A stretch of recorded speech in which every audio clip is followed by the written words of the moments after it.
Rising.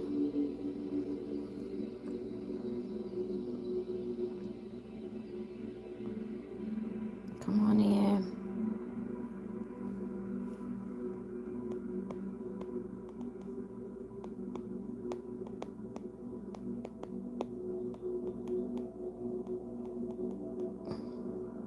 Peace and love, everybody. Peace and love. So I'm going to give it a few minutes.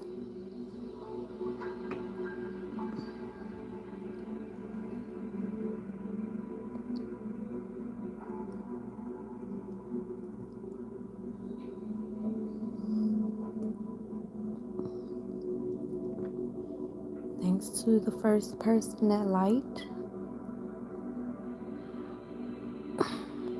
Come on in and hit those like buttons for me.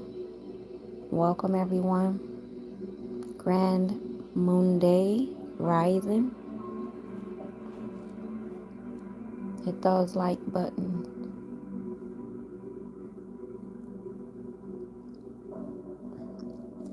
Grand Rising.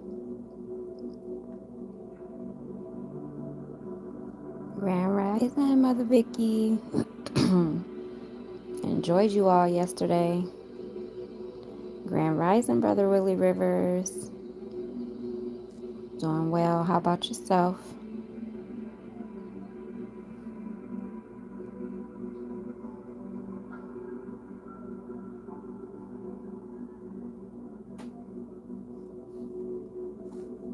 Miss Vicky, I'm gonna make you a moderator if you don't mind.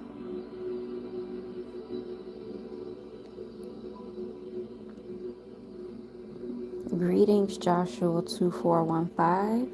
Welcome, welcome, welcome, everybody. Peace and love, Islam.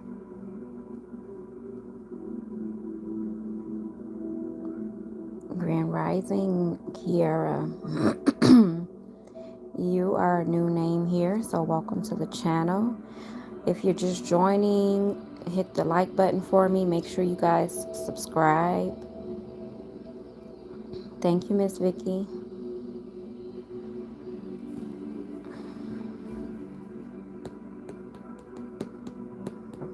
So I'm going to get started in a few minutes.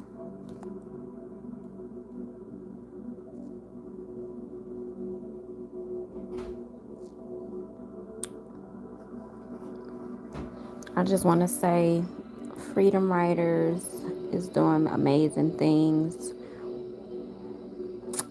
And if you're a part of Freedom Writers, you have a bonus of being able to be a part of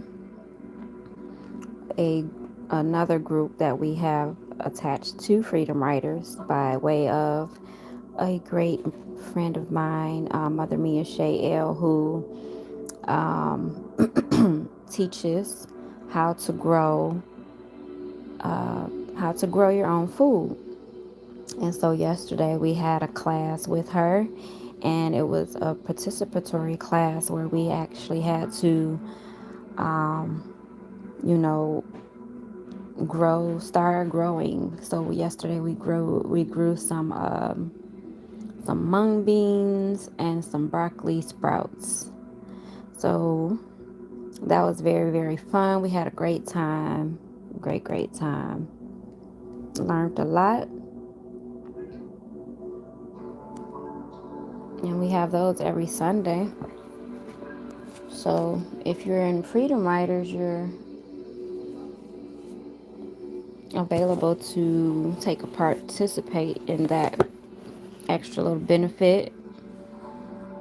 And then our classes with Freedom Writers, we be having fun there too, because it's an open panel and we be having a lot of fun growing, getting to know one another.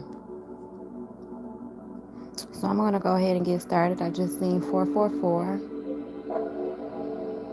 So I'm going to go ahead and get started. As you all know, we're reading You Know Something is Wrong When, an American Affidavit of Probable Cause, okay? And we're going to be picking up on part 10. It's going to start talking about the journey, okay? All right. So it says, all roads still lead to Rome. The Roman Curia created all the legal fictions we use today for good reasons. Trusts transfer property to heirs. Public utilities encourage investment in infrastructure. Foundations preserve wealth for worthy causes. But obviously, these helpful legal fictions can be criminally misused and they have been. The Roman Curia is responsible for correction because by maxim of law, we are all responsible for what we create. 2009 to 2010. In 2009, a delegation of Americans had audience with Pope Benedict the 16th, and all this dirty laundry got aired. The Americans complained about the misadministration of the federal government and the plundering of the individual public trusts. They got into the deep issue of the law of the sea being allowed to trespass on the law of the land. The Pope is the international trustee. Our agreements clearly state that Americans live under the law of the land. Benedict the 16th looked like he was ready to faint. It was the same look a man might have if his horse suddenly talked to him or if he looked up and saw flying pigs in the sky overhead. Plain old average Americans were aware of all of this. Plain old average Americans were aware of all this. Yes, sirree. You bet your sweet cakes. Yep, that's us. Wow. Exit Pope Benedict the 16th and enter Francis Pope Extraordinary Jesuit and designated damage control moderator. He has given the offending corporation 3 years to straighten up their acts and come into compliance with their charters, or they will be liquidated. The clock started ticking July 1st, 2013, and will stop ticking on June 30th, 2016. The bankers and politicians and their Satan worshippers, that is worshippers. Y'all see the wordplay? Worshippers. In case you hadn't caught on, are attacking the church and bringing out the church's dirty laundry. Pedophiles, groping choir boys, homosexuals prancing around St. Peter's, weird thrones for the Pope with Lucifer and snake coiling around, church budgets that would make Midas swoon, Vatican bank loans to known mafiosi.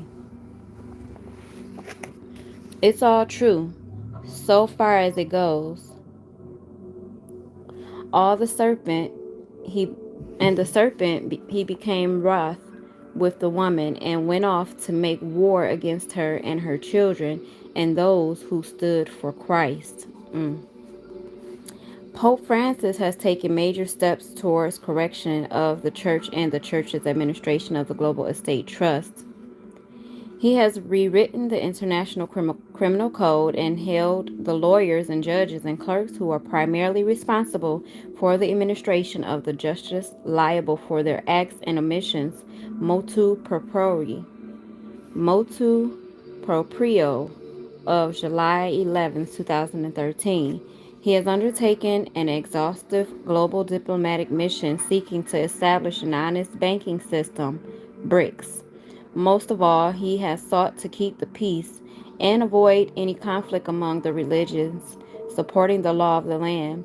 Judaism, Christianity, and Islam should stand together against the cult of Mystery Babylon instead of being hoodwinked into fighting each other and letting their enemies profit from their mutual destruction. Wow.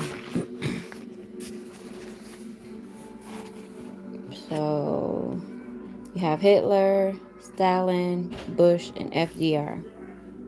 There are among us followers of the Mystery Babylon cult who strive to get elected and wear the mask of governments, like Hitler, like the Bush Clan, like FDR. They go to divinity schools and yeshivas and study the Quran so that they appear to be priests and mullahs and rabbis. They get tenure at our universities where they teach lawlessness and immorality and semantic deceit as part of the subject matter. They create endless front organizations to foist the blame off for their own misdeeds. Al Qaeda, ISIS, Hamas, CIA, BATF, they draft their devotees to prestigious prep schools and clubs like Skull and Bones, Council of Foreign Affairs, Trilateral Commission, Bohemian Club, while they stand around pretending to be Christians or Jews or Muslims, Americans or Brits or Japanese. They despise all the nations of the land and all religions except their own pagan cult. They hold themselves to be the master race, the international elite, the creme de la creme. These sickos imagine that they are gods and all the rest of the people on the earth are livestock. This is because they are themselves deceived. They have spent so much time being sly and secretive and pondering to each other that they didn't notice, but their religion, which worships the father of all lies and which considers a lie. But their religion, sorry guys, worships the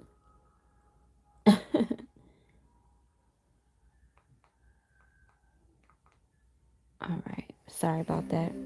A deceit designed to identify the goats among the sheep. Let's see, let me read that again. Their religion, which worships the father of lies and which considers a lie to be a prayer, is itself a deceit designed to identify the goats among the sheep. Wow.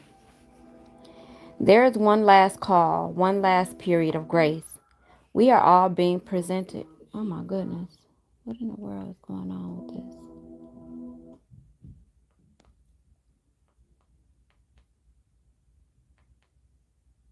Why the TV keeps having a mind of its own.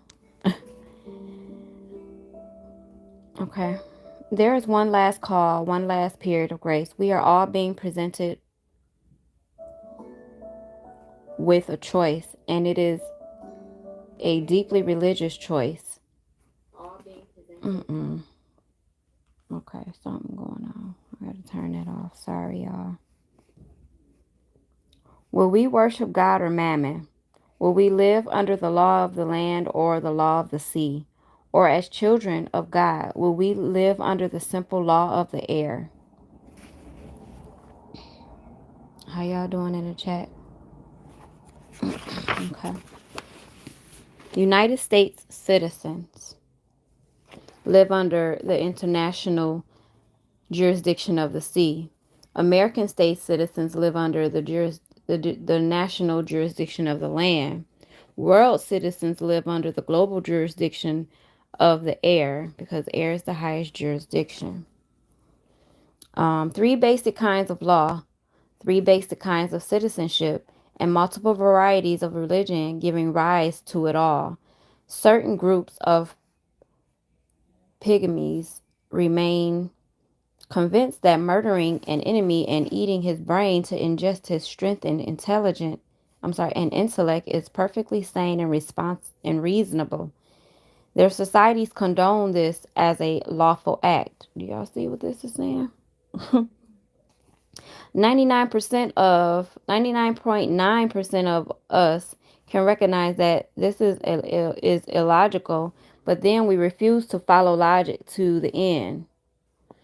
We continue to downplay the importance of our own beliefs. We abdicate our individual responsibility for what we believe and so surrender our fate to whatever law someone else created, be they ancestors, prophets, politicians, or merely charlatans running a shell game. Money isn't money. If we believe pieces of paper, shiny pieces of metal, or numbers jotted down in a ledger have value, they have value. In the past, people have believed that tulip bulbs, trade beads, stamped pieces of pottery, and wheels of denatured bronze held value too. In turns, it turns out that what we believe is of supreme importance. It is what we believe and what we believe in that determines our fate and the fate of our world. All these have been used as money. Okay. As long as we believe that something has value, we work hard to possess it, even if it is, in fact, objectively worthless. We know that paper is worthless, yet we have deluded ourselves into believing that printed paper, chits, no difference than casino chips, have value. We have even allowed ourselves to believe that numbers merely entered onto a bank's ledger book arbitrarily and out of thin air are the same as money. We have allowed our employees, literally people who are on our payroll, to serve us, to enforce this delusion upon us via legal tender laws that benefit a few perpetrators at everyone else's expense. We do this even though in the back of our brains somewhere a bell is chiming and saying, hey, I don't care how nice the engraving is, it's still just a piece of paper. In our present airy-fairy fiat currency scheme, the pieces of paper don't stand for money or any commodity at all. They stand for debt. And the entire economy revolves around passing the buck, literally passing around shares of debt instead of ever paying anyone for anything. If we continue to if we continue this insanity to its logical conclusion, we will eventually claim to own the stars in the sky and issue stock options on shares of Alpha Centauri. We will trade certificates for the privilege of breathing and pay for government licenses to defecate. If we continue this insanity, nobody will in the world will want to trade with us, nor have faith in our economy, nor in us. As Ron Paul has been saying for at least 2 decades, it is past time to audit the Federal Reserve and to shut it down permanently, which has been done by Trump.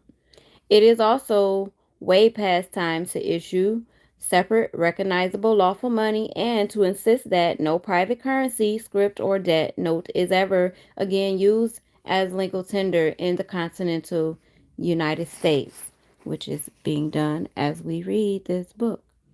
The monster is out of control. It has gone insane and must be shut down. We will live in fear of it no more. Alright, I got 9 people watching, but I only got 7 thumbs up. So let me get those likes up, please. It says gold, gold. Who's got the gold? As should now be apparent, there's nothing so special about gold. It is relatively rare, malleable, doesn't corrode, and is an excellent conductor of electricity, which makes it desirable for some industrial uses, and it certainly makes lovely jewelry. Other than that, what's it good for? Not much.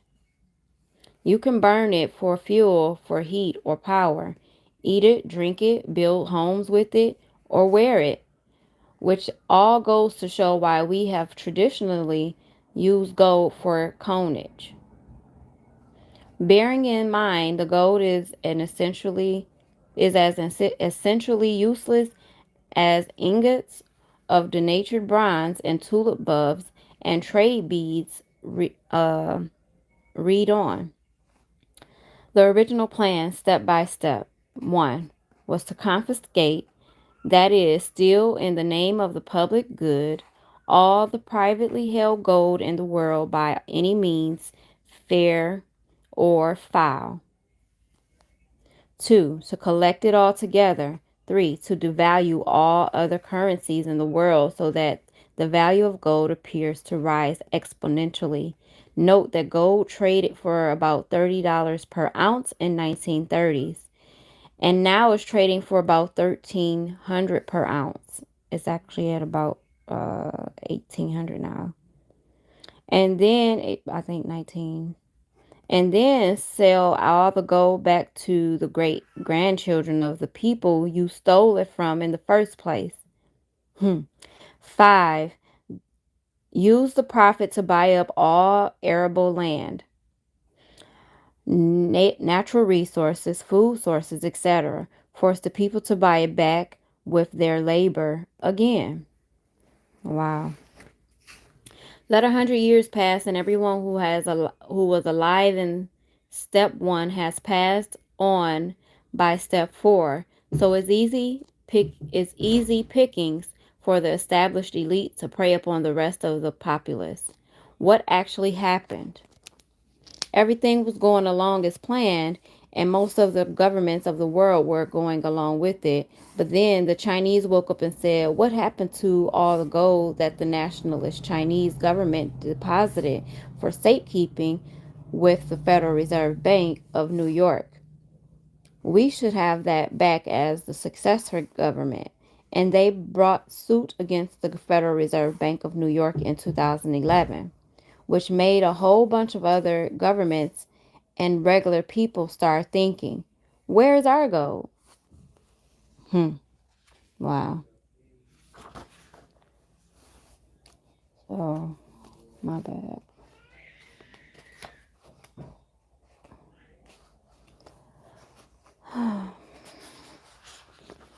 It says the Americans started asking about Fort Knox and repayment of the gold owed to them that was confiscated by Roosevelt.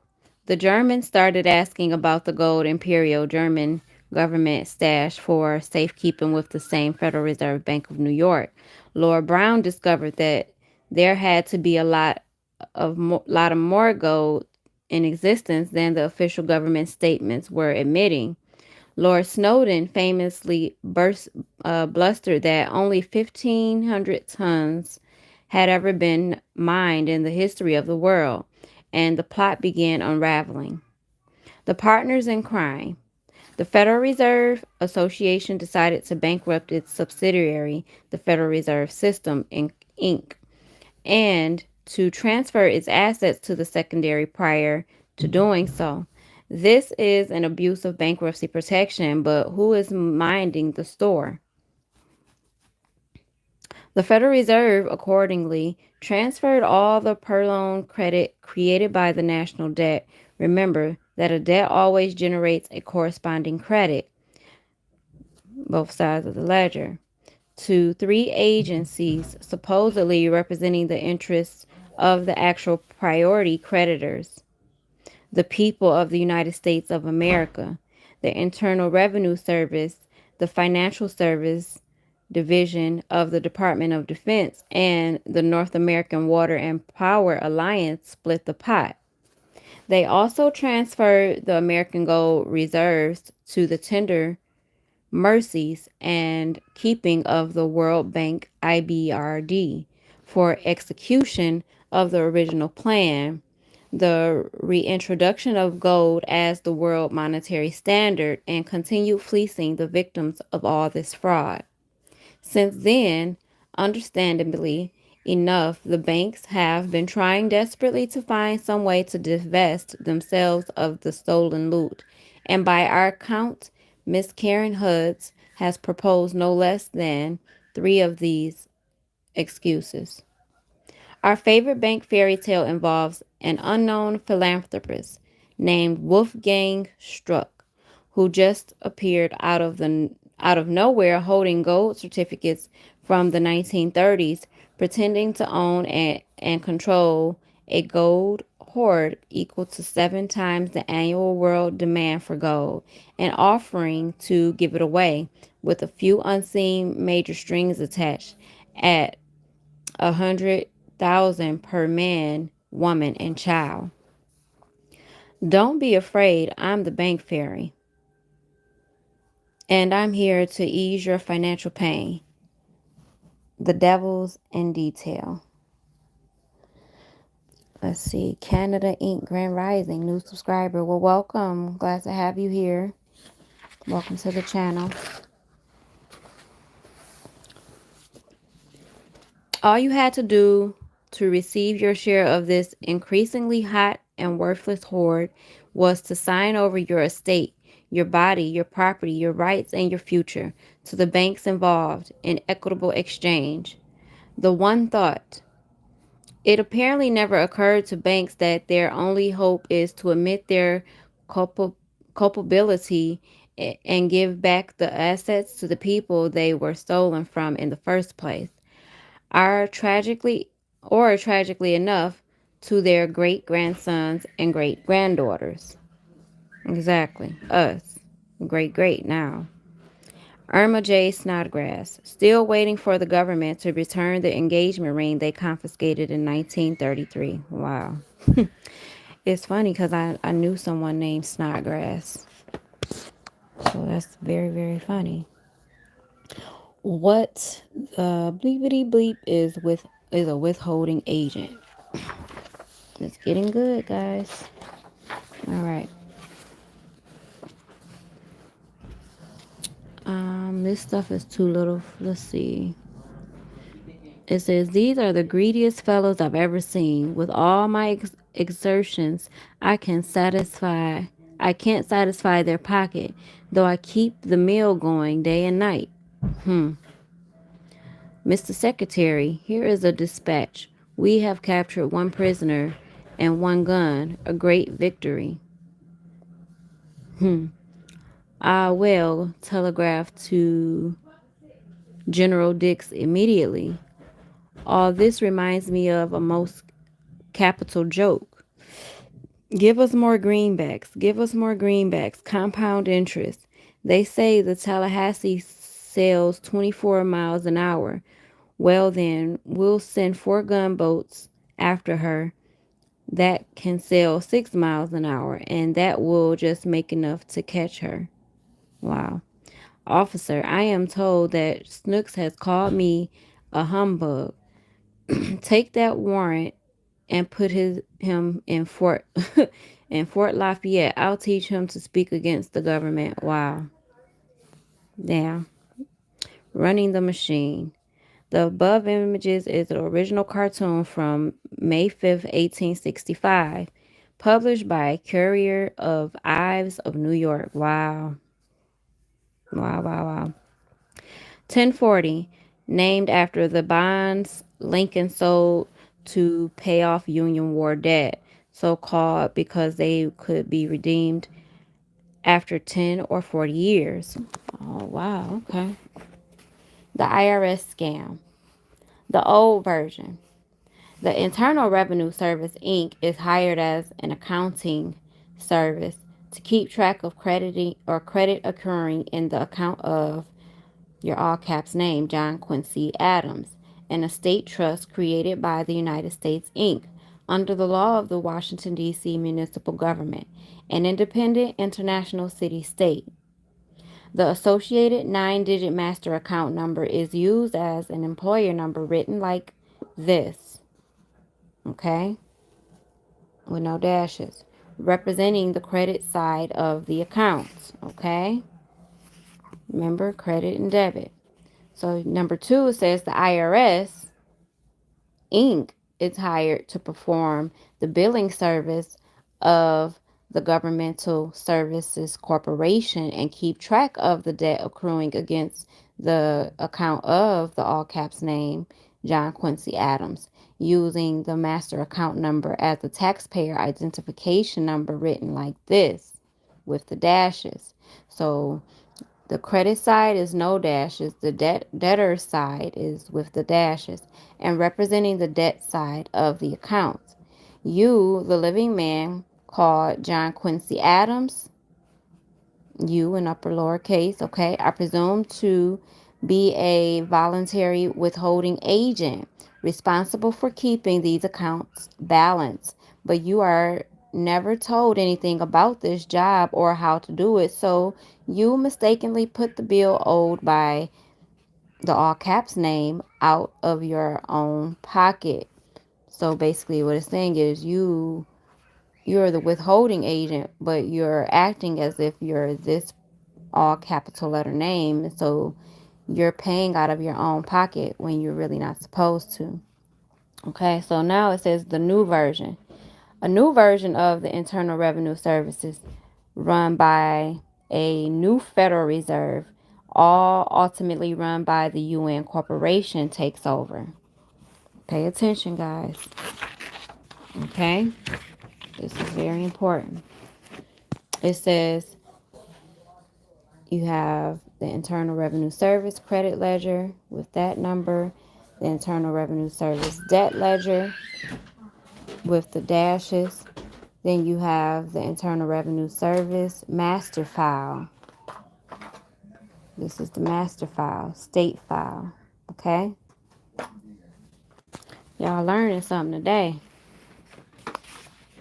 Note: you are still presumed to be a volunteer withholding agent and still not told what the means or what to do or how to do it. Yet when you sign a 1040 form every year, you swear under penalty of perjury that you are a withholding agent and that you did the job correctly, or else. What should happen but doesn't? Let me get those likes up. We got 18 people in the building. I need to see 18 likes. It says the IRS should send you a statement showing how much is owed by John Quincy Adams, the all capital letters name, with the dash, with the social security number with the dashes, along with a clearly marked voucher or payment coupon asking for permission to request transfer of credit from John Quincy Adams' account. To zero out the master account. Wow. This merely requires you to sign the voucher in upper and lower case signature, John Quincy Adams, dated and the statement accepted one time only for settlement of account as of the date and in the amount shown. That authorizes the IRS to bill the Internal Revenue Service or vice versa in the new system and allows the transfer of credit between the employer account and the taxpayer account. Wow. That is why you should be doing a withholding agent. I'm sorry, that is what you should be doing as a withholding agent, but because you don't have a foggy notion about what you should be doing or what's going on, and because the withholding agent as a withholding agent you are still required to settle the account somehow, you get stuck paying for it with your own labor, again voluntarily. Wow. So all these years you have been voluntarily donating all this money in behalf of the uppercase name, which is a Seste KV Trust, a state trust, okay, created under Washington, D.C. municipal law and operated out of Puerto Rico. Hit that like button, y'all, please. As a trust, the uppercase name, all uppercase, is a corporation, so all profit it makes above expenses separated from capital is income. The living man, who is you, the upper and lower, never has income, only private property accruals. So the all capital name owes an income tax. And what is that tax for? Technically, it is an excise tax on the privilege of importing revenue to Puerto Rico. They tax you, the living man, for the privilege of donating your money to them. And they literally laugh all the way to the bank, which, unknown to you, set up your account in the name of John Quincy Adams without your knowing consent. This is an international crime known as unlawful conversion. Congressman Louis T. McFadden, co-chair of the House Banking Subcommittee, recognized it for what it was and objected to this criminality at the time it was instituted. In 1934, he lodged his complaint with the House Judiciary Committee. His charges are still waiting to be heard. Absolutely. So, this is a public lien. It says, let it be known to all parties, national and international, and global, that a public and commercial lien is hereby established upon all assets and profits, all titles, deeds, and offices, successors, assignees, and agents, all agencies, departments, subsidiaries, subcontractors, affiliates, franchises, and franchises of the following beneficiaries of this criminal fraud scheme: the city-state municipality of Washington, D.C., the city-state of Westminster, aka the inner city of London, the British Crown Corporation, the Vatican City-State, the United Nations City-State, the UN Corporation, Japan, Canada, the United States of America, the United States, Australia, the United Kingdom, the European Union, the IMF, the BIS, the IBRD, World Bank, AIIB, U.S. Treasury, the United States Congress, E Pluribus Unum, the United States of America, the Federal United States DBA, the United States of America Minor, Bank of America, Wells Fargo, Deutsche Bank, Vatican Bank, DTC, DTC, Fidelity Group, Puerto Rico, Goldman Sachs, all Federal Reserve banks, Italia, in sum total. This lien is in favor of the living inhabitants of the land, jurisdiction of the continental United States, and their states in the land, on the land. The people inhabiting the land, jurisdiction of Japan, Canada, Australia, the nations of the United Kingdom, the European Union, and wherever these evils have visited throughout the planet Earth, and is hereby incorporated in full as part of the attached affidavit of probable cause. Wow. Summing up, the law, the law, and public policy. Law is very precise, a mathematical equation. For example, the Mosaic Law says, "Thou shalt not kill." Thou means you, John Doe, and Joshmo. Subject. Shalt means shall, means by volition, will, design, motive. Not means the opposite, the negation of what follows, negation. Kill means to deprive of life by any mean, which is action. This law could be restated as positive law. Thou shalt preserve life. It means the same thing, just said without the use of negatives. It puts a different spin on how we perceive the same truth. Instead of refraining from killing, we are motivated to preserve life. Positive law is stronger than negative law because it shifts mode from passive to active. Not only must you refrain from killing, you must actively support preservation of life. Some people, including governments that pretend to represent a great many us, don't obey this simplest law from the highest authority. So it is perhaps silly to think that law is valid or useful at all. If we can't dope out the meaning of 4 words and obey them, what hope is there? The Governmental Services Corporation and their various agencies have promulgated an estimated 80 million laws, and every federal state in the Union passes somewhere between 200 and 300 new laws per year, with some passing more than that. In 10 years, that's 2,000 to 3,000 new laws just at the federal state level that everyone is supposedly obligated to know, obey, enforce, and perhaps most importantly, pay for enforcing. No wonder we are taxed into poverty. No wonder Mr. Obama's idea of stimulating the economy is merely to create more and more government jobs. He and everyone else involved is administering the governmental services corporation look at their own corporate bottom line, failing to grasp the fact that they are acting as parasites upon the people they are supposed to be serving and protecting, and the parasitism uh, carried to the extreme inevitably kills both the host and parasite.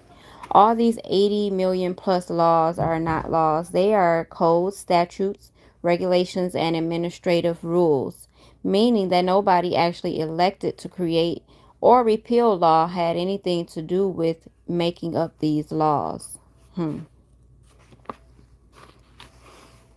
Look at Obama, old ugly ass. Stimulus. We gotta have more stimulus.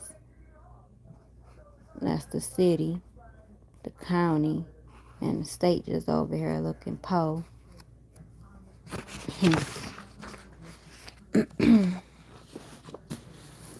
All bona fide law in America has to be promulgated by legislative due process by properly sworn deputies of the land jurisdiction, and it is required to have an enactment clause detailing exactly who, what, when, where, why, and how, and by what authority it was enrolled as a law of whatever political entity it created.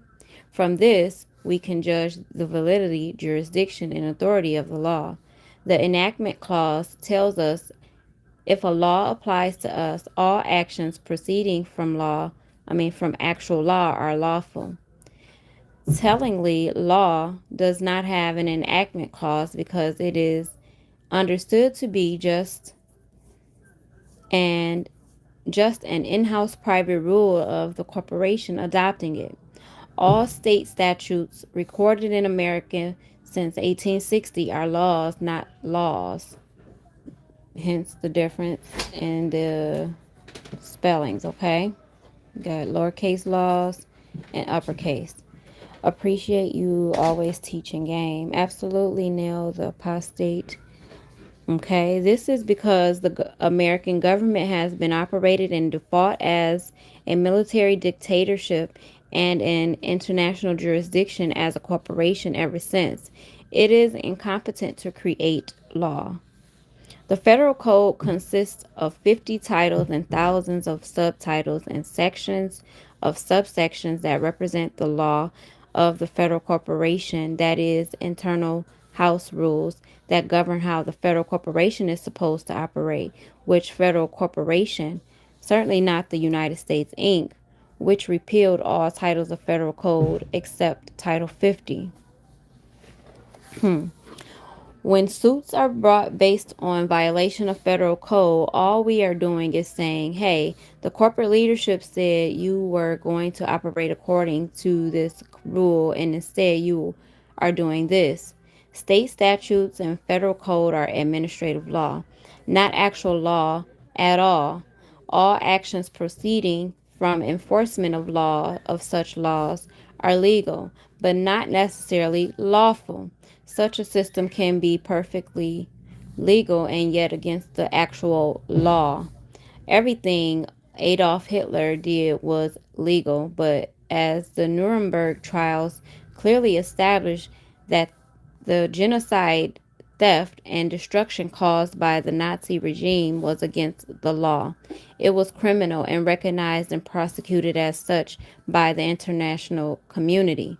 Similarly, it can be perfectly legal to evict someone from their own home under the pretense that they received a loan that they didn't receive, or jail time, or jail them on the pretense that they owe corporate taxes when they have never operated as a corporate entity at all. But these similar activities are in fact a form of inland piracy based on securities fraud and identity theft, and they are against the law, okay? They are against the law, everyone. So we got 20 people in the building. If you just coming in, please hit the like button, please. I'm going to get a drink of water.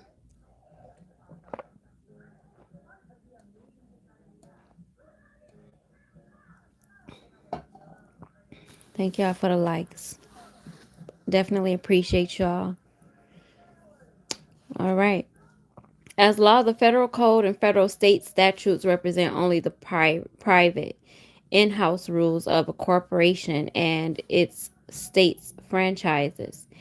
It is the same way with the public policy and with resolutions.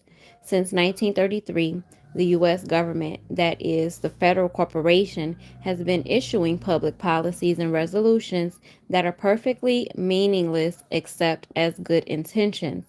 That's why appeals to House Joint Resolution 192 fall on deaf ears.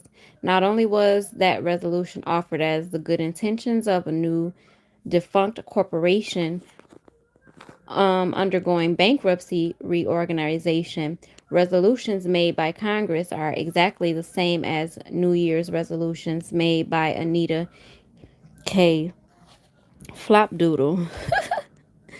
It says, Happy New Year. This year, I Anita Flopdoodle, will bring world peace, cure all diseases, and reveal the secret of eternal life, and so I resolve. All right. The only way that such laws, public policies, and resolutions can be offered by the victims of this trickery is when we interpret these published codes, regulations, statutes, and resolutions as contracts and prosecute them as commercial contracts that have been defaulted upon in the foreign jurisdiction of international admiralty. More generally, if things are bad enough, we can address the corporations responsible in terms of their failures to abide by their charters and demand their liquidation by the Global Estate Trust. All corporations on earth, including the banks and the so-called national governments that are functioning as corporations, are at the end of the day created and owned by the Pope. They exist and operate under forms of law created by the Roman Curia for the administration of the Global Estate Trust. The Uniform Commercial Code can be regarded as the administrative law of the Global Estate Trust. If things are rotten in Denmark or the United States or Scotland or anywhere else for that matter, all the roads still lead to Rome. The Vatican holds the charters of all the corporations responsible for this mess. That's why when Pope Francis ordered the various perpetrators to come into compliance with their charters, their response should have been, "Yes, sir." I have the stick. I have the carrots. Wow. All this law and the misadministration of law is really just the in-house business of the Global Estate Trust and its many franchises running amok. This kind of law has nothing to do with the living people that the Global Estate Trust is supposed to honor, serve, and protect. It is the law meant only for the corporate entities and their employees. It is their law, not ours. That average people's that average people have been improperly mischaracterized as employees and as franchisees and even as franchises is apparent and is the subject of this affidavit. But this is a corruption brought about by politicians, military commanders, and church leaders. For all the church gung-ho Christians, church leaders. Let's see. Appreciate you. Okay. Corporations operate under article incorporation without law. Right. U.S. Inc. operate under article incorporation without law. Yeah, the U.S. actually has been dissolved. Actually, it is no longer in existence. Um, Actual law, however, is different. Actual law, notice this, you guys. Let me go back up here first. So, and church leaders who have shirked their duty, disrespected their offices, and abused our trust, it is owed real and lasting remedy, not just relief for individuals. Actual Actual law, however, is a different matter. There are principles of natural law that surpass and transcend all principle of law that have ever been established by mankind, and which are present at all times for our discernment and enforcement as living sentient beings. Okay? Natural law includes the right to life, to freedom, to work, to trade, to share, to think, to speak, to act, to move about freely, to meet with other men and women, to travel wherever we wish to go, to have the enjoyment of land, to live peacefully and securely in possession of our homes, businesses, farms, vineyards, orchards, and whatever else we create to defend ourselves and our rights, and to dream and think and plan and enjoy the fruits of our intellect. Indeed, all of our rights enshrined by the founders as stated in the Declaration of Independence of 1776 are natural rights that derive from natural law, and they are unalienable or unalienable. We cannot be made alien to ourselves. We cannot be redefined as things simply via the use of a name. We are not corporate franchises, trusts, transmitting utilities, and so on. Our natural rights are not subject to lien. Our right to travel, for example, cannot be subject to taxation, nor can it be licensed. And let me stop right there. I probably said this on another video, um, but a person that I listened to named David Straight, he was talking about how Donald Trump, many of us thought that he was ending the sex trafficking and child trafficking, ending all of the drug trafficking, but technically, this is basically bringing that out that not only has all of that been going on, but the trafficking of people, because we were made to be looked at as things. So they've been trafficking us, and making us basically pay for debts that we don't have to pay for that are already paid. Okay, so it was the trafficking of people as well that was happening. And so Trump did put an end to that, which is, as I told you guys before, a second constitution was implemented in July of 2020. Okay, so you guys want to, I actually think I have a copy of that in my Freedom Writers library. Okay, so, moving on, it says no individual man or group of men has any right to interfere with us in the exercise of any of our natural rights, so long as our actions do not harm others or their property. This is the venerable essence of common law, and common law is what every man, woman, and child living on the land of the 50 states united is owed by the Global Estate Trust and its trustees. Thus, we must be set free and supported to convene our grand juries without interference by the British Crown, to hold free elections in each county, to convene common law courts to serve the land jurisdiction, to elect sheriffs on the land, to elect judges to serve at common law, to elect state legislators responsible for the jurisdiction of the land, to have free access to all the court, trial, jail, and other facilities that our labor has paid for, and to be obeyed as the rightful heir of the land jurisdiction of the United States regarding all matters pertaining to the land and its resources.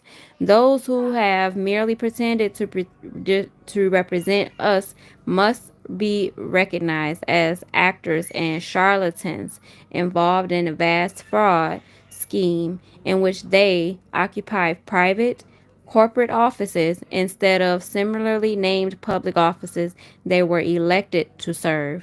Their predation upon the peaceful inhabitants of the land jurisdiction must be recognized as inland piracy and unlawful conversion, securities fraud, and identity theft, another form of fraud. Great Britain has benefited for over 4 centuries and through 2 world wars from its original colonies. But the age of imperialism is long gone. It is time for Britain to do its duty as the comptroller of the international jurisdiction of the sea, which see with diligence and integrity to stop all piracy, including inland piracy, to root out slavery, peonage, press ganging, and satanic worship wherever it is found, to honor its treaty obligation, and to release all false claims, titles, and agreements obtained under conditions of deceit and duress. Consent. The difference between rape and making love is consent. The difference between a gift and an armed theft is consent.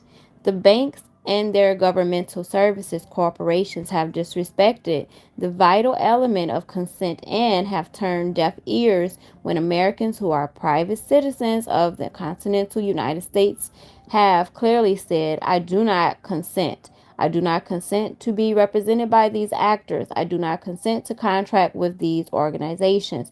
I do not consent to have the interest due from the investment of my resources controlled by and used to benefit these organizations. I do not consent to donate my labor, my bank accounts, my retirement accounts, my land holdings, or any other private properties to these organizations. I do not consent to be taxed to death, harassed, or obligated financially by my employees. I do not consent to letting any government corporation use me and my private property as collateral for its debts. I do not consent to being ordered to buy anything by anyone. I do not consent to being prosecuted in any foreign jurisdiction of the law. I do not consent to any presumption that I have ever agreed to any political status subjecting myself or my estate to any incorporated entity whatsoever. I do not consent to be licensed when I am exercising a natural right. I do not consent to be named as if I were a public resource now or ever. I do not consent to the large number of self-interest demands, presumptions, and predatory practices of those who have been entrusted as employees to provide 19 enumerated services. I do not consent. The banks, their governmental services corporations, and the politicians responsible have done precisely what we, as their employers, have told them not to do. They need a ass whooping. It is time for them to get their ass whooped. We need to get a belt out and whip their ass. They have attempted to alienate us from our natural standing and identity. They have attempted to lean our most precious material interests for their own benefit. They have acted as criminals and must be set straight concerning the law and the law and their contractual obligations without further delay. Most importantly, they must relearn the importance of consent, for they no longer enjoy the consent of the governed and do not enjoy the consent of their peers either. They have no granted authority to carry on business in the manner described by this affidavit of probable cause. Wow. All right, that was the whole chapter 10, y'all. Part 10. Okay. I'm going to probably give y'all 2 hours today because I do want to get through this book. All right. It's definitely a good read. If you agree, hit the like button and put a 1 in the chat. I just ordered a copy of this book. That's great. Differenter 85. That's great. Grand rising to you. The Indian answer. What to do when they have the guns and clubs. Y'all need to take a screenshot of this. It says, we should be promoting the golden rule, which is love, peace, prosperity, liberty, and happiness. Mahatma Gandhi. Show their violent and dishonorable and criminal nature to the world. Then let the world take care of the problem and clean your own house. What's up, Benny? Peace to you, brother. It says the principle of non-aggression, non-violent protest and objection. 1. Labor strikes and work stoppages. This definitely, we need to, on all fronts, everywhere, we need to be doing that. The labor strikes, every warehouse, whatever. Boycott of products, payments, and manufacturers. That too. Peaceful demonstrations, marches, occupations, and control. Refusal to enforce unlawful orders. Refusal to operate outside law jurisdiction or lawful jurisdiction. Operation of lawful county governments. Operation of lawful state governments. Operation of lawful grand juries, courts, and enforcement agencies, including citizens' arrest. This what needs to happen. And we got to come together, you guys, to make sure it happens. We need to unify. We need to unify. The Icelandic answer. The tiny country of Iceland found itself in a similar crux. Their answer. Arrest the bankers responsible, issue new currency, and go on. It was just that simple, and the rest of the world both understood and applauded their actions. The power of no. Many people have the understandable impulse to go out and express rage over what has been done to them and in their names. But any violence only plays into the hands of those guilty of these crimes. They have the guns and the tanks and the tasers and the clubs. They also presume to have the moral authority and responsibility to stop rebellion and insurrection.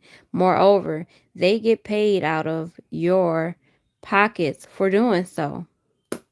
Y'all see this? This should get y'all angry. This should get people thinking. They get paid out of your pockets to do all of this stuff to you. We must literally be gentle as doves and wise as serpents.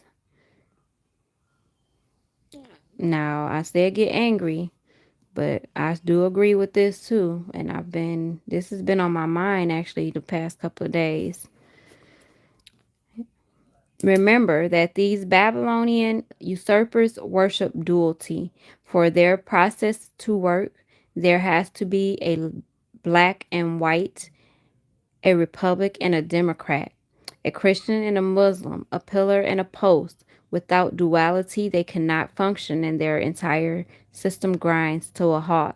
Without duality and mirror images and semantic deceit, they can no longer confuse the issues and the public. They can't divide and conquer. Well, we must be ready to apply what works for each situation. We must be ready to apply what works for each. Absolutely. The correct and only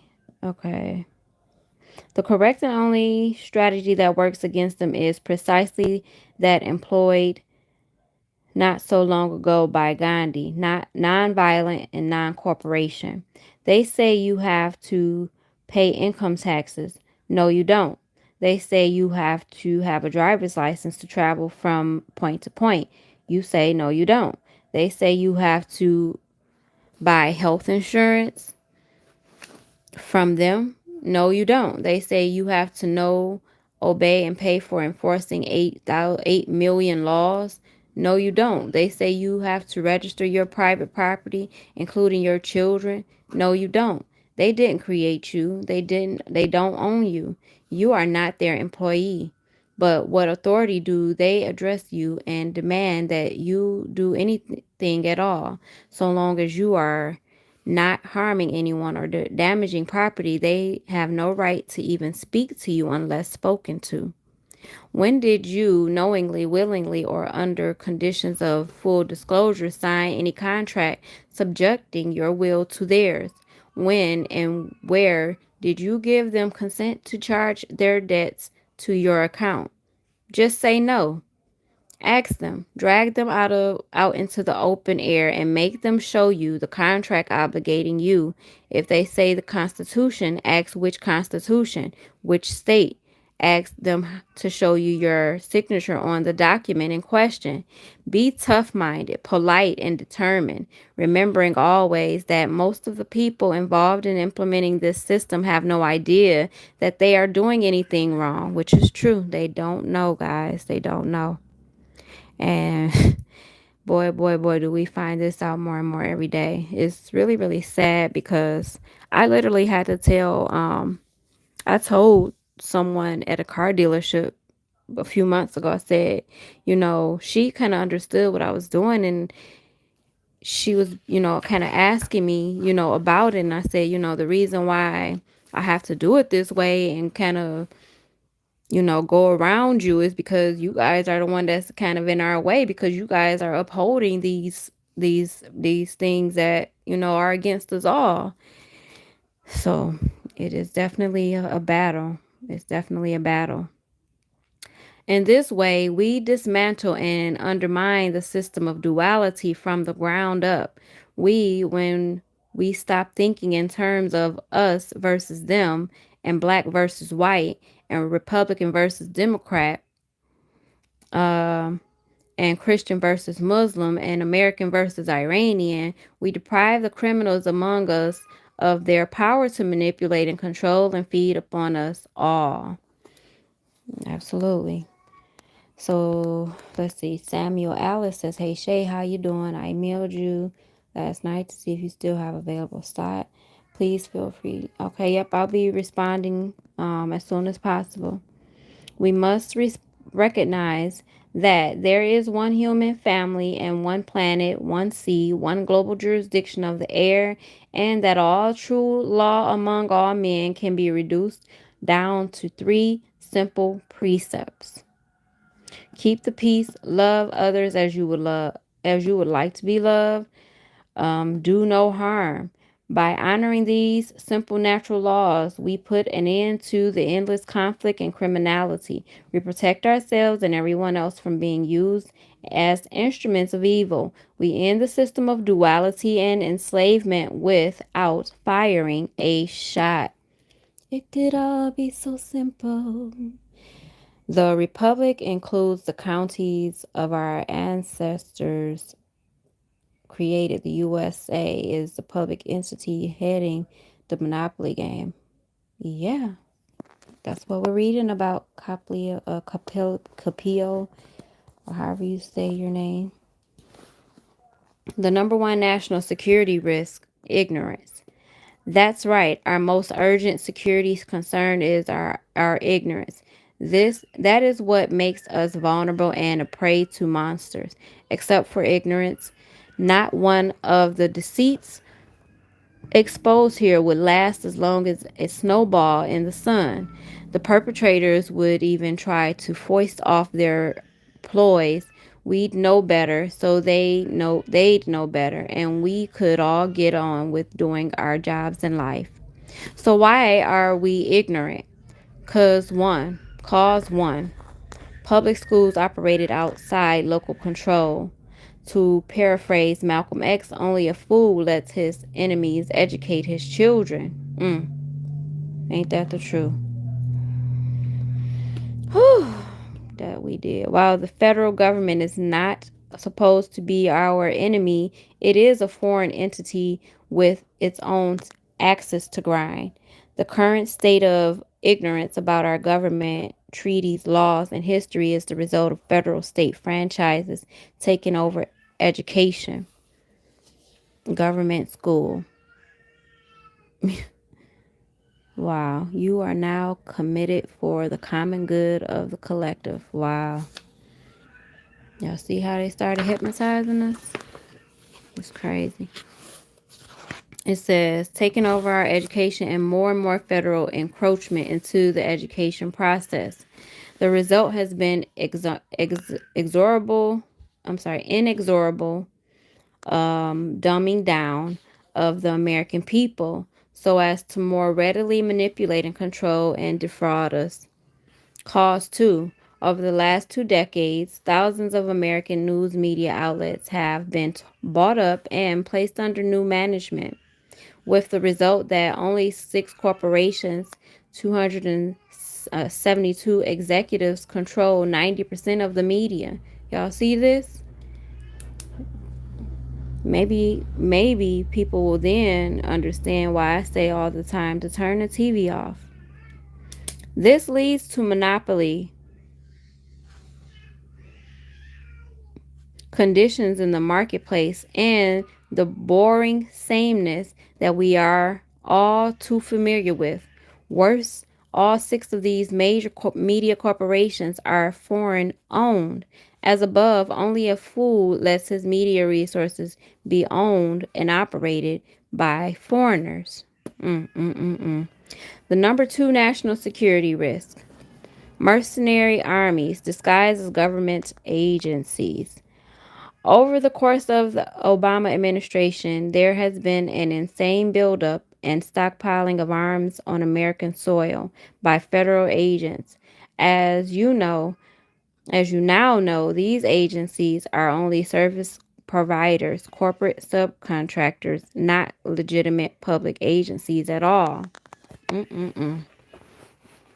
And buying billions with a B of rounds of ammunition for these agencies, including BATF, IRS, FEMA, FBI, NSA, DHS, and a general proliferation in the number of agencies. The Obama administration has been in effect creating commercial mercenary armies in our midst. Federal employees are not allowed to have the free run of the land jurisdiction, and they are certainly not allowed to be armed and swaggering around in paramilitary style.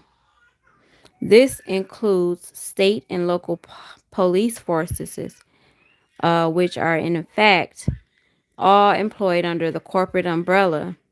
The only federal agent allowed free egress on state soil are the U.S. Marshals, and only when they are sworn to uphold the Constitution for the United States of America and in pursuit of their duty to protect the U.S. mail, period. So the U.S. Marshals only protect the U.S. mail. I swear that I will do my constitutional duty for you. That's what they swear to do, y'all. The number 3 national security risk. Instead of functioning as they should to promote and enforce high professional and ethical standards, the bar associations have forced their members to commit personage and barbarity against the American people and have used these means to plunder both public and private assets. We have held these private institutions in ill-deserved esteem and have misplaced the public trust in them to operate according to the treaties and charters which allow them to exist on our shores. Clearly, they have operated as criminal syndicates and deserve to be permanently outlawed. About your rulership. There seems to be a need for new answers, even if those new answers are very old answers. The Bible and the Hindu Vedas and American Indian wisdom tradition all tell us that it is our purpose in life is to find truth and take care of the planet. Should it surprise us that when we do other things, we are unhappy and alienated and unfulfilled? In our heart of hearts, we know what we should be doing and how we should be living and aren't. We need to change that. We cannot own land. We come from the land and we return to it. All pretensions otherwise, whether individual or corporate, are merely lies. At most, we have the right to enjoy the fruits of our own labors and those homes and other improvements we make for ourselves and our heirs. In the same way, we cannot claim to be better than anyone else on account of strength or wealth or religion or creed or color or sex or age or beauty or occupation. There are many flowers in the garden. Who is to say that the king is any better or any happier than this housekeeper? That the work of the man who cleans the toilets is any less important than that of an astronaut? Then, too, who knows the mystery of our individual souls? Each one of us has our hand tailored blessings and our individual grief and our own lessons to learn. The sooner we learn to recognize our own blessings and stop chasing after or stealing or simply retaining through ignorance those blessings that belong to others, the happier we will be and the happier our planet will be. If something isn't yours, give it away. Set it free, because only then will your hands be free to grasp the blessings that are yours and which will give you lasting joy. If you don't use a tool, give it to someone who will. Those jewels you hoarded away in a dark box, what good are they and what joy can they bring if they never see the light of day? The song in your heart that you stifle because you think it is not good enough, sing it anyway. Artists are like songbirds. If you have it, if you have it left it if you have it left in you to see the beauty or ears left to hear the song, then you are not dead and never will be. Open your eyes, look around, take a deep breath. Who is in control of your world if you're not? When you see the orphans or homeless animals or the ruined farm fields, it's not somebody else's problem, it's yours. When you see criminals preying upon the helpless and the innocent, it's not someone else's responsibility to stop them, it's yours. Don't ever think that you can't do whatever you need to do to change your own life or change the world.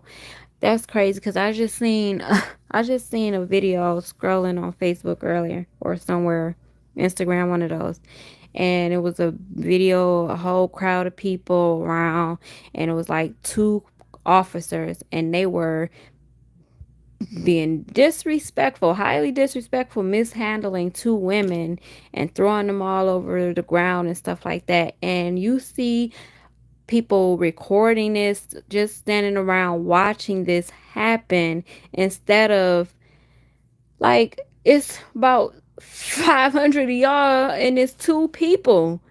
Like, y'all could literally stand up to these two people. Like, it's so crazy, y'all. What our world has come to, how passive we've become, just to allow these people just to do what they want to us. And mind you, it was a group of melanated people, and the cops were melanated. So now we got our own people. It's just crazy.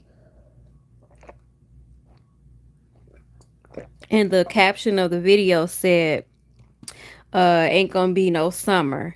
Yeah, it's not gonna be no summer if you don't make it be a summer, because you allowing these people to take it over your lives. Like, it's so crazy, like how we've just become so passive.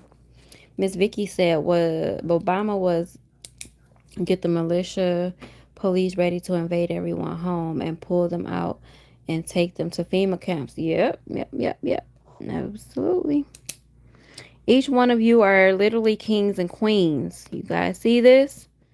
We are all kings and queens.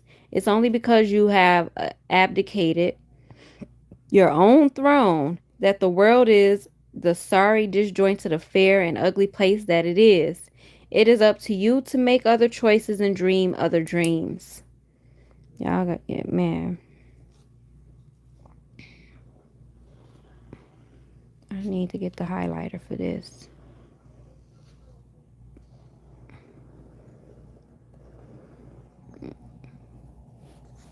Y'all. Each one of you are literally kings and queens. It's only because you have abdicated your own throne that the world is the sorry, disjointed, unfair, and ugly place that it is. It is up to each of us, each one of us, to make other choices and dream other dreams. Check out these crowns. Each one a crown for every occasion. Each one of us can wear a crown for every occasion. There's a time to be each one of these, okay? Just in case you have any doubt, here's what the Supreme Court says about your sovereignty. First Amendment rights are indeed fundamental, for we the people are the sovereign, not those who sit in the seats of the mighty. Broderick versus State of Oklahoma, 413 U.S. 601, 1973. Justice Douglas, Supreme Court of the United States, dissenting. Sovereigns are equal. It is the duty of a sovereign not to submit his rights to the decision of a co-sovereign. He is the sole arbiter of his own rights. He acknowledges no superior, but God alone. To his equals, he shows respect but not submission. Mm, mm, mm, mm.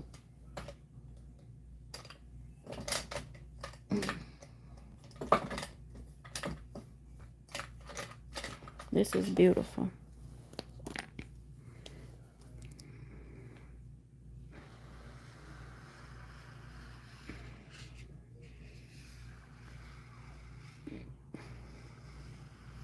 These are things that we should study so we can get more confidence in knowing who we are, you guys. So we can stand on our God-given rights, our unalienable rights. Okay? Sovereignty, I like that feather headdress. That's that Indian in me. Absolutely. Let's check it out.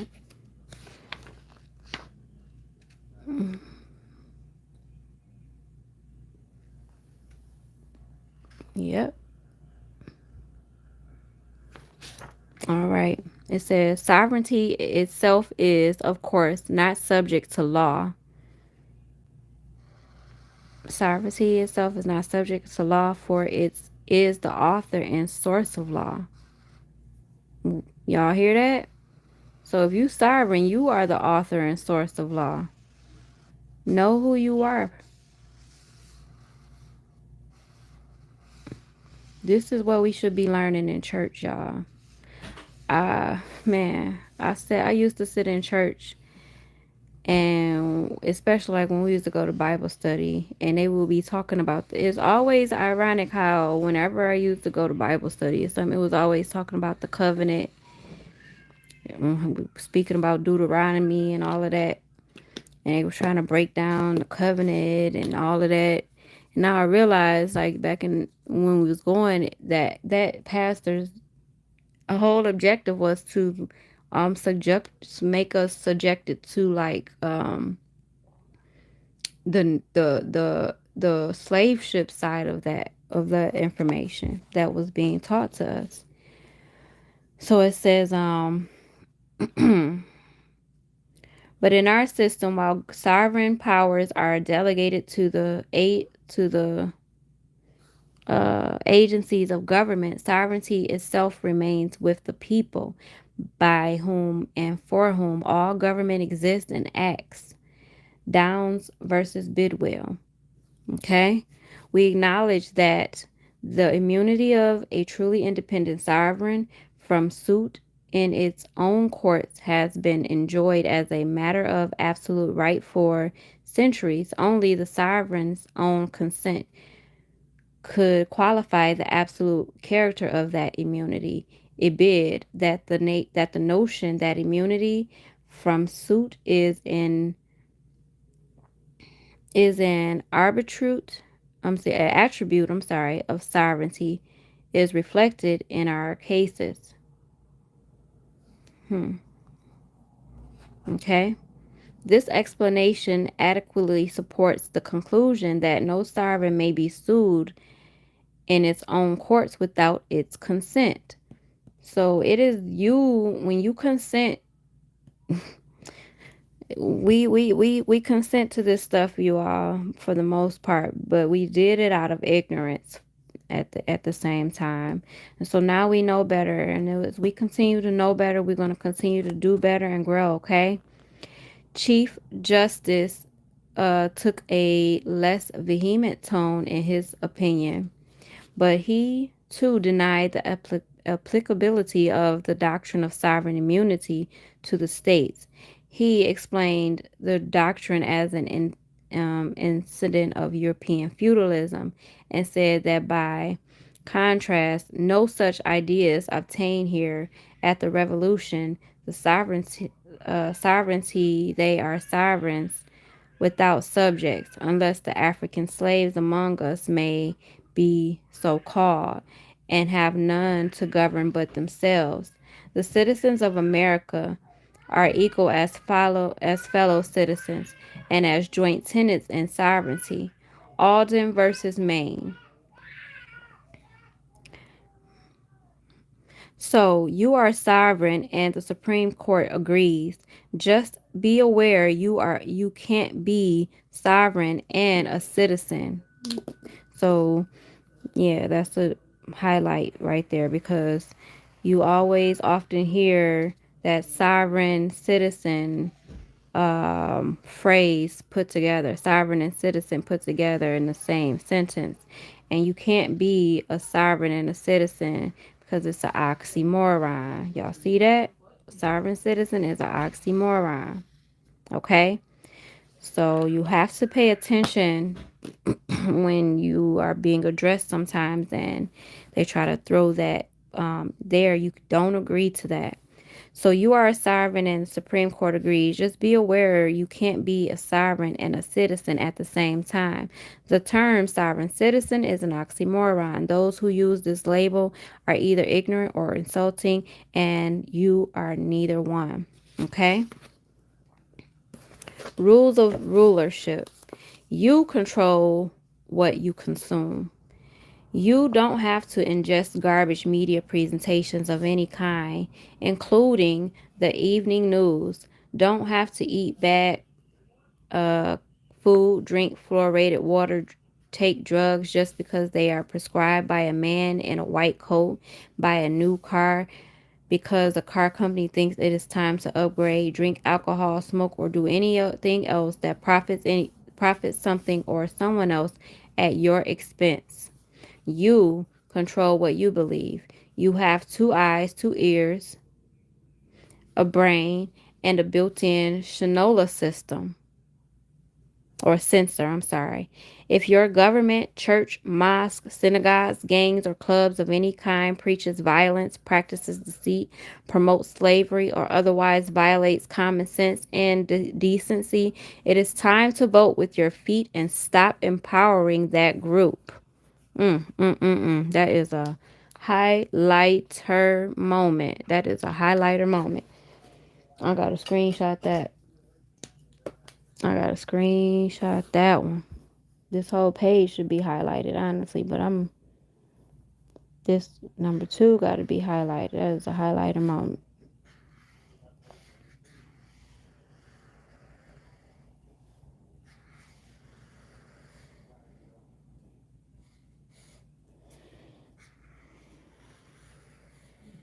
Hope y'all don't mind me stopping to do this.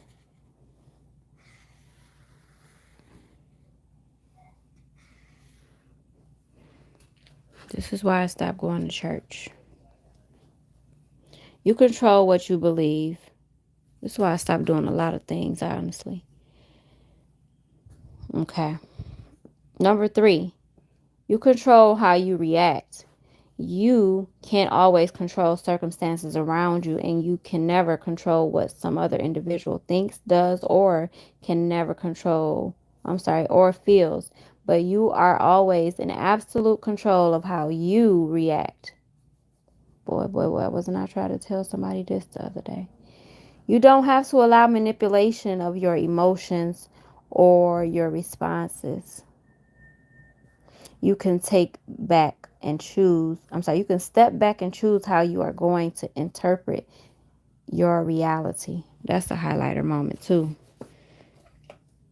Yeah, that's the highlighter moment, too. Because it's time for people to grow up. Stop acting out of emotions. Man, boy.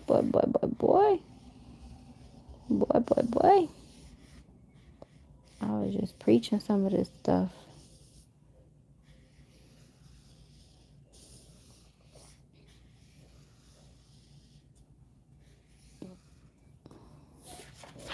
We having Sunday school on Monday. It says, you control your focus. You choose who and what you give your attention to. Governments and news medias are constantly trying to scare you and browbeat you into buying whatever they are selling. However, you have the ability to turn them off and focus on what matters to you by choosing positive things to focus on, and by focusing on things that you control directly, like eating nutritious foods, brushing your teeth, and reading a good book, growing a garden, playing a musical instrument, taking a walk in the park. You increase your joy in life and gain a better understanding of your ability to rule yourself and your world. Number 5, you control what you value. You have the ability to discern what really matters. You have I'm sorry. Um, You have the ability to discern what really matters to you and what doesn't. Do you give a rat's butt who wins the Grammy Awards? Hell no, I don't give two fucks. Really, it's okay either way. We are all different. Just realize that you have the conscious ability to determine what matters to you and the equal ability to act accordingly. You control what you accept. You have to say yes to any you don't have to say yes to anything ever. The world offers you all sorts of deals, good and bad. It's up to you to decide what you will accept and what you will reject. The more self-respect and self-knowledge you possess, the better. Ashe on that one.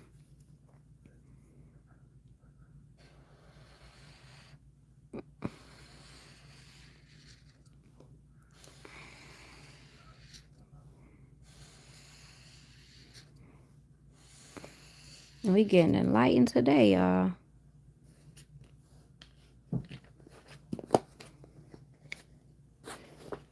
Put some hearts in the chat if y'all enjoying the read. Please. I'ma still continue reading on. I done lost my page though.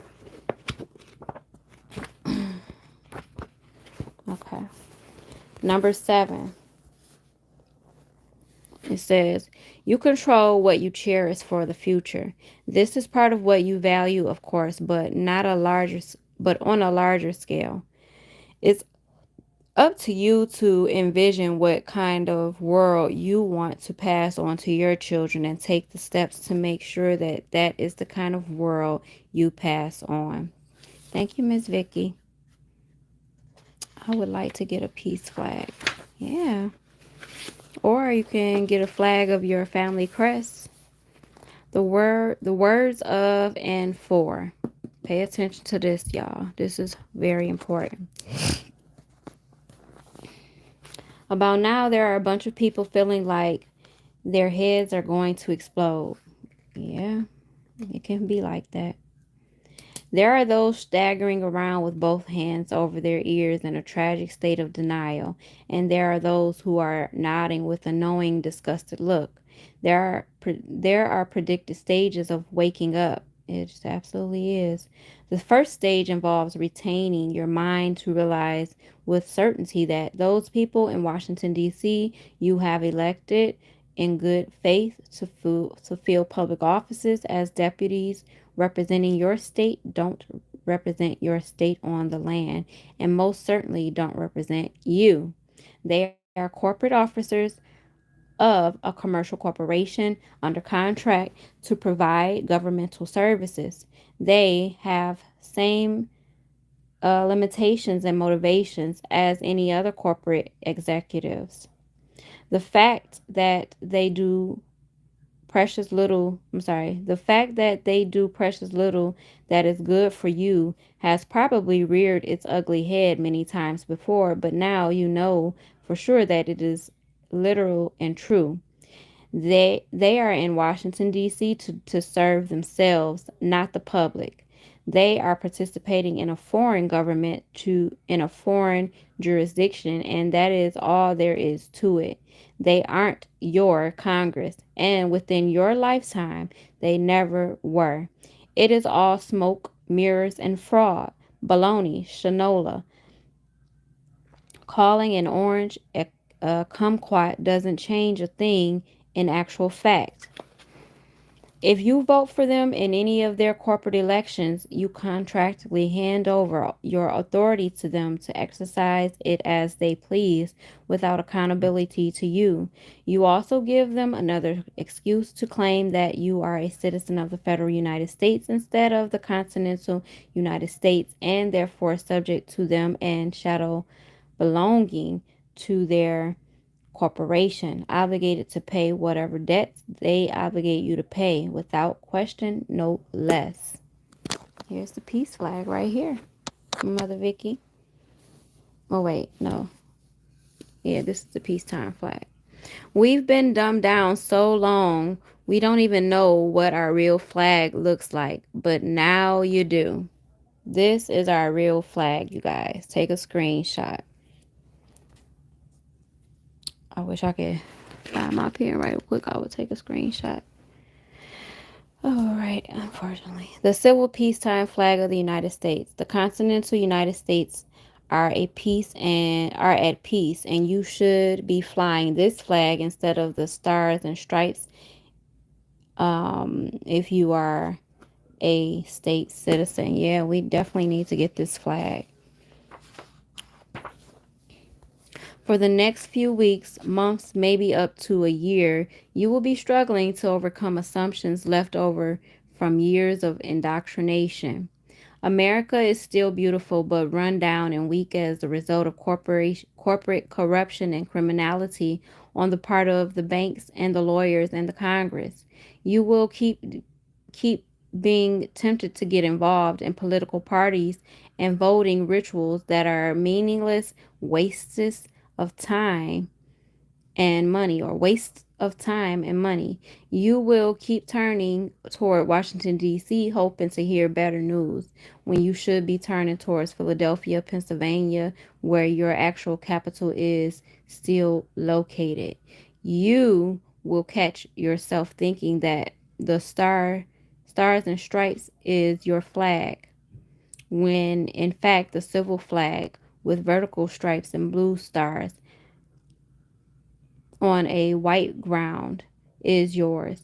It's not the Coastal Guard flag as some have argued. The Coast Guard started out as a civil maritime force to prevent exactly the kind of inland piracy we have suffered.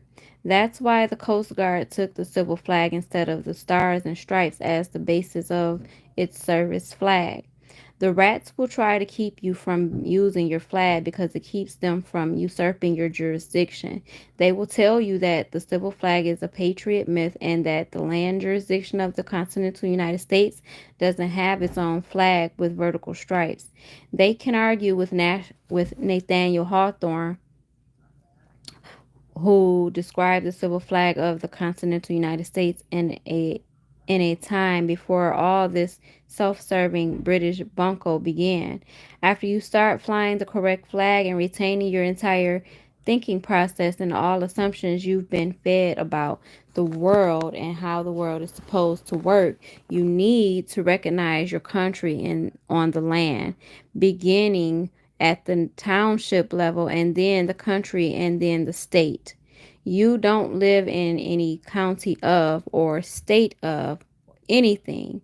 You live in Jackson County or Macon County or Clark County. You live in Alaska State or Illinois State or Colorado State. Anytime you see the word of, it refers to an incorporated state of state, a franchise of some corporate entity, and that automatically means that it is functioning in the international jurisdiction of sea, not on the land. You can't make a blueberry pie out of lemons, and you can't act in behalf of the people of the continental United States while occupying a private corporate office in a governmental services corporation franchise, merely calling itself a state of something. Likewise, when you see the word for, you know that whatever entity or document is being presented, it is being presented in behalf of some other entity or entities. Even the Constitution for the United States of America is a document being presented literally for the states of America. That is for the states signing it.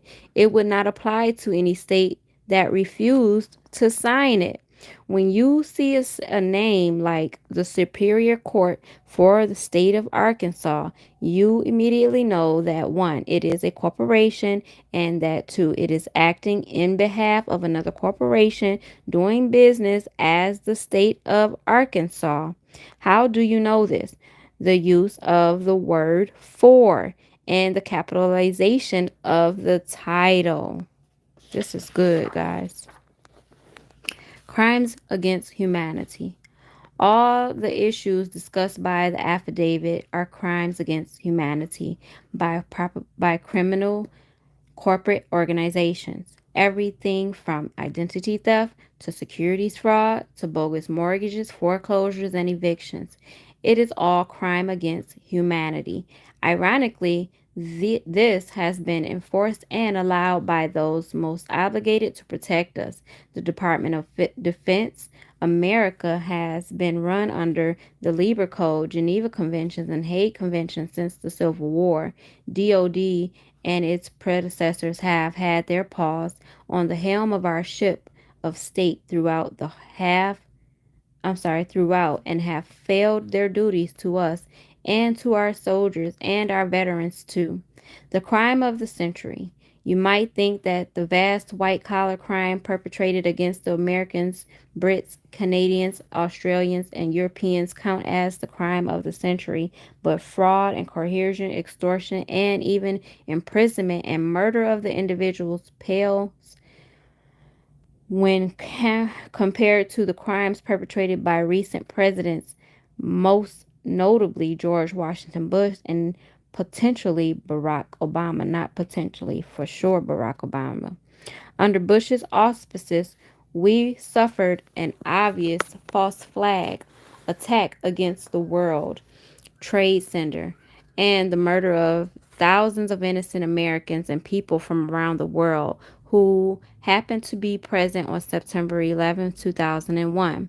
But that is still not the crime of the century. The crime of the century is the deliberate pollution of Iraq, Kuwait, Afghanistan, and large portions of North Africa with American nuclear waste.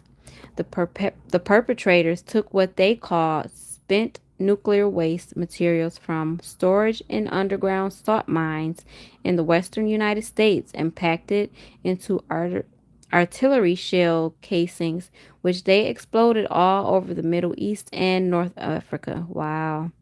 George W. Bush, Richard Cheney, and Harry Reid are fundamentally responsible for pollution that will maim and kill innocent people in these countries for the next 50,000 years. Wow.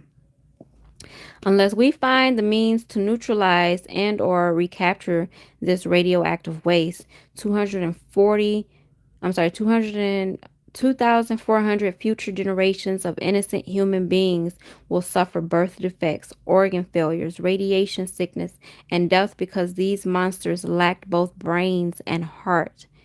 Wow, wow, wow, wow, wow. Almost as an afterthought, at least 100,000 American soldiers and their families are suffering the same fate and being lied to by the Veterans Administration and told that their obvious symptoms, children born with cyclops, with missing organs, without teeth, loss of their own teeth and hair, bizarre cancers, loss of short-term memory, hormonal imbalances, weird blood coagulation diseases, skin rashes and lesions that won't go away, etc., is in no way service related. Wow. Sorry, folks. We did the damage, but we won't admit it, and we won't pay for your medical care or that of your family members. Just like Agent Orange, just like mustard gas, just like the Spanish influenza, just like so many other outrages committed by our government and its allies against our sons and daughters who have been left adrift, maimed, miserable, and sick after being lied to by these vermin and in good faith doing what they believe to be their duty in defense of their country. To add insult to injury, the perpetrators buy $1 million life insurance policies on every American, Canadian, Aussie, German, Japanese with our tax money so that when we die, they profit. Wow. How much is a life worth? When will we stop destroying what we can never repair or rebuild? When will the government corporations responsible, including the United Nations Incorporation, doing business as the IMF, doing business as the United States Inc., and its buddies in the Federal Reserve, doing business as the United States of America Inc., be forced to try to compensate the people they have harmed, the soldiers they have betrayed, the widows and children left behind, the innocent civilians murdered and maimed? All these government corporations, with very few exceptions, have taken part in war for profit schemes, and they have all functioned as criminal syndicates. Almost all of them deserve immediate liquidation, and only those that confess and redeem themselves merit reconsideration. This is the crux of the matter presented to Pope Benedict in 2009, and it remains the crux of the matter before Pope Francis today. The root of all evil. The reason we have war in our midst is that it is extremely profitable for some people and some governments. The only way to get rid of it is to make it unprofitable for them.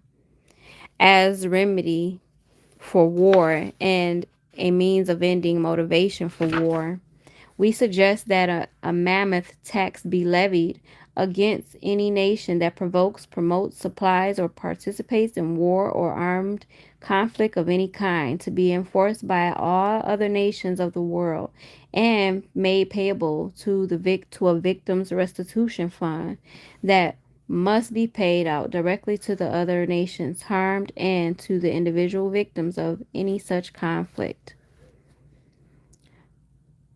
Te Deum. The remedy is simply straightforward and could be implemented tomorrow by the United Nations Security Council if the members of that body were not the perpetrators of these wrongs. As the circumstance makes clear, the United Nations is part of the problem, not the solution. The United Nations is the same problem on a government scale.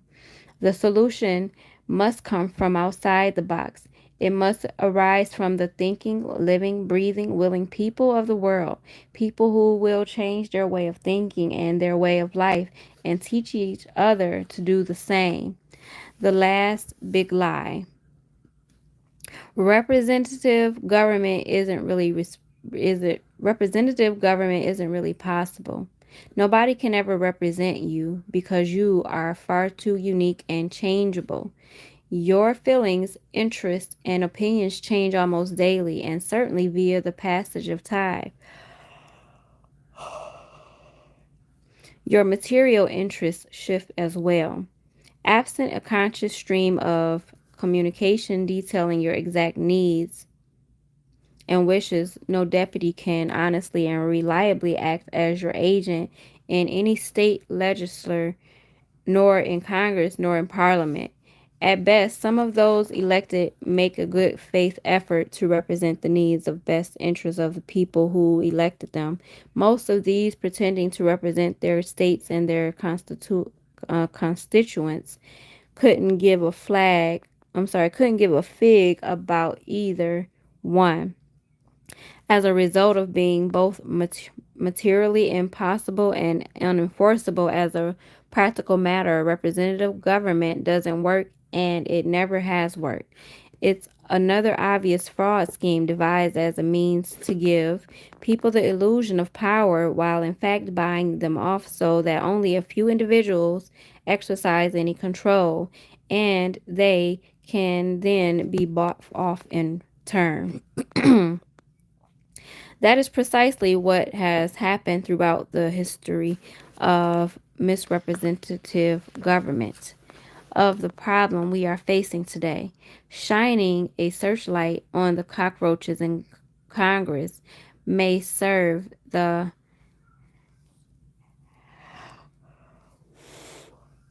halcyon purpose of deterring them from doing evil, but very little can be invoked to encourage them to do good. Even among those who earnestly wish to do what is right, there are severe limitations in terms of ability, education, and intellect that moderate against the accomplishment of many obvious and supremely desirable goals. For example, Ron Paul, who has stood virtually alone in calling for an end to the whole Federal Reserve System, which should be as obvious as calling for the ouster of a fox from a from a hen house. Notice that half the remaining members of the Congress were in on the supply of readily available chicken thighs and breast meat, while the other half lacked the gumption, courage, and intelligence to stand with Dr. Paul. This is representative government in action. It doesn't work in reality because it is never possible to recruit people with the requisite mindset, purity, and dedication. Instead, any nexus of power relentlessly attracts idiots and psychopaths bent on self-aggrandizement and petty self-interest. As it stands, the warmongers, the arms dealers, the professionals at the misnamed Department of Defense and its I'm sorry. I guess it looked like I had disconnected, guys, so I apologize about that. It says, as it stands, the warmongers, the arm dealers, the professionals at the misnamed Department of Defense, and all the industrialists and subcontractors who supply support materials and technical expertise lobby the members of Congress relentlessly and spend the big bucks on campaign contributions to make sure that their representatives in Congress remain like fixed stars on Capitol Hill, while those who strive to represent all the little people back home are sent home with tin hats as souvenirs for their efforts. This, too, is representative government in action. It's not bad enough that these elected officials can't actually and reliably represent you. Huge organizations are buying them off to represent their interests instead, often in diametric opposition to what is good for anyone else on earth. On top of that, this less than 30% on average of the populace is involved in any aspect of defining or electing or directing the government at any level. How representative is a system in which 70% or more of the people are not even participating? So, not only is our system of government badly broken by fraud, deceit, and ignorance, any fix will be both temporary and inadequate to resolve the actual problem, which is representative government itself. Assuming that a lawful and functioning government of the people, by the people, and for the people can be reestablished, how do we address this fundamental flaw? We can outlaw lobbyists acting in behalf of the organizations, or we can set term limits. Um, EGA 011. The name of the book is in the description of the vehicle, the video. Just check out my page. Black men are still fighting for reparations. Yeah, yeah, we end up with. Yeah, that's gonna be a cause, a fight that they're gonna be never win, because they're fighting for the wrong things, and they need to get more educated and wake up, because that's just, it's crazy. We can make war unprofitable. We can present ourselves as ourselves and weigh in as a participants. We can weigh in as participants in our own government to a far greater extent. Beyond that, new technology makes it possible for us to make different decisions impacting us to those we love. We could, for example, directly vote on whether or not to declare war, but percentage of the budget to spend on defense and how much foreign aid to expend.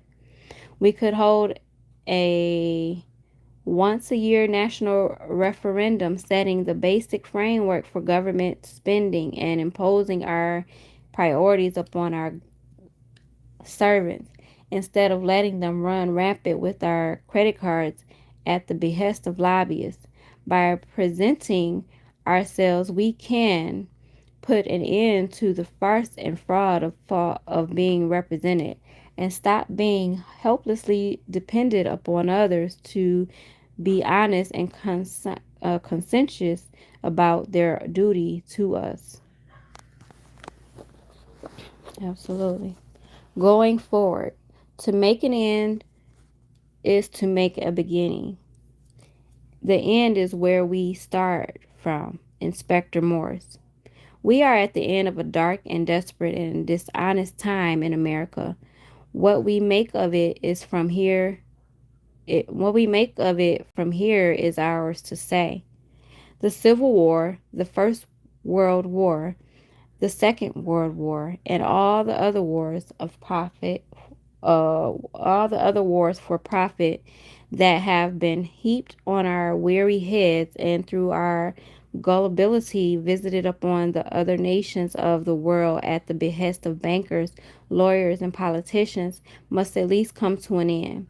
Not in another bloodbath here or elsewhere, but in the orderly and determined and worldwide suppression of the criminals responsible. The evidence against the bankers and members of the bar associations is now completely overwhelming. They have no way to hide from their own criminality and no safe harbor left in the world. It is perhaps ironic and unavoidable that those who have entrusted with the job of dispensing justice as a group become the worst criminal among us, and that those entrusted with global finance have if possible been more corrupt and inhumane than the members of the bar association. We should learn from this history as we go forward, provide ourselves with more effective mechanisms to disperse power and more efficient checks and balances. But for the immediate task at hand, the following steps are imperative. I'm going to drink some water.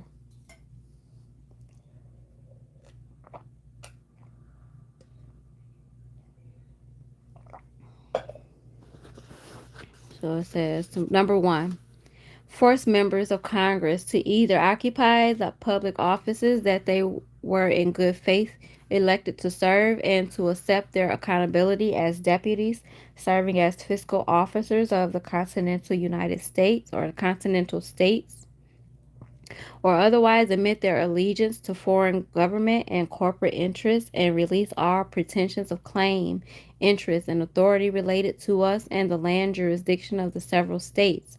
Call for special elections to fill vacancies caused by lack of allegiance or membership in the Bar Association.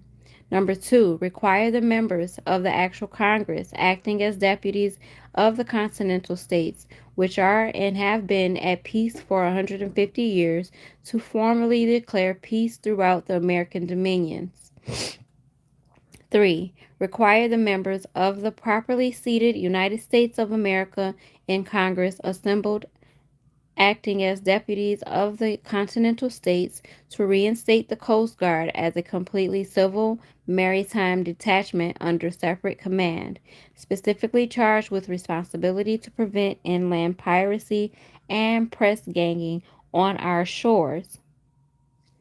To similarly reform the office of the Provost Marshal or Provost Marshal, and to promulgate clear-cut rules and specific prohibitions against military operations within the states on the land and the use of federal agency personnel stationed within these states. 4. Fully staff and reoccupy all public courts of the land jurisdiction at the county and state and district levels, clearly marking and delineating the difference between private and federal United States courts versus public and continental United States courts, so that average people can readily and without confusion understand the nature and jurisdiction of the specific courts. If individuals wish to continue in their chosen profession as lawyers, they will have to decide whether to work for the public courts of the continental United States or the private courts of the federal United States, never the twain to meet. All Bar Association members must be retrained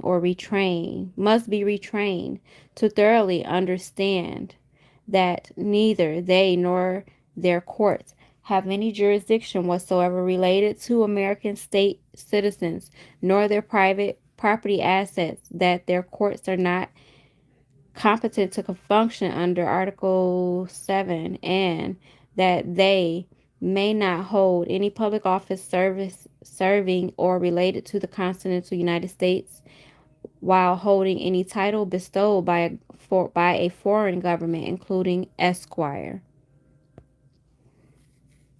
So every war is embedded in economics, trade, and commerce purposely to enslave via every evil. Absolutely. Basically. Number 5, the general populace must be brought up to speed regarding the foreign nature and proper functioning of the federal United States, so as to expedite mutual respect and understanding of the respective roles and contractual responsibilities due to both the land and the sea jurisdictions. This includes making available reliable, simple, and complete educational courses in history, civics, and government as part of the public school curriculum. All state legislators elected, this is number 6, to fill offices in the federal state of franchises must, similar to members of Congress, choose whether they are acting in behalf of the federal United States or the continental United States, and either take their appropriate oath or depart from any pretension of public office related to the state on the land, for example, the California state. It may be appropriate for two state level legislators to convene, one acting as deputies of the land counties and the actual state, and the other acting as local franchise of the federal United States and its voting districts. But in no case should there be a obfuscation of or confusion due to their use of similar names used to deceive people about the nature and jurisdiction of these two or these two respective state legislators, and so to use mischaracterization and semantic deceit as a mean to defraud the living people of their property, assets, and their due. Number 7, same kind of restructuring and separation must take place at the county level too, with all the same caveat in place and fully observed. It may be legitimate for the federal United States to have clearly defined outposts and service centers and administrative organizations operating within the continental United States, but it is not appropriate for federal franchises and agencies to use similar names that can confuse the identity of such federal counties with actual land jurisdiction counties. Number 8, commercial corporations must either be totally outlawed or strictly and efficiently policed to ensure compliance with their charters and lawful stated purposes. Commercial corporations have always been of dubious value as they exist to allow the investors, managers, shareholders to avoid true accountability for their actions.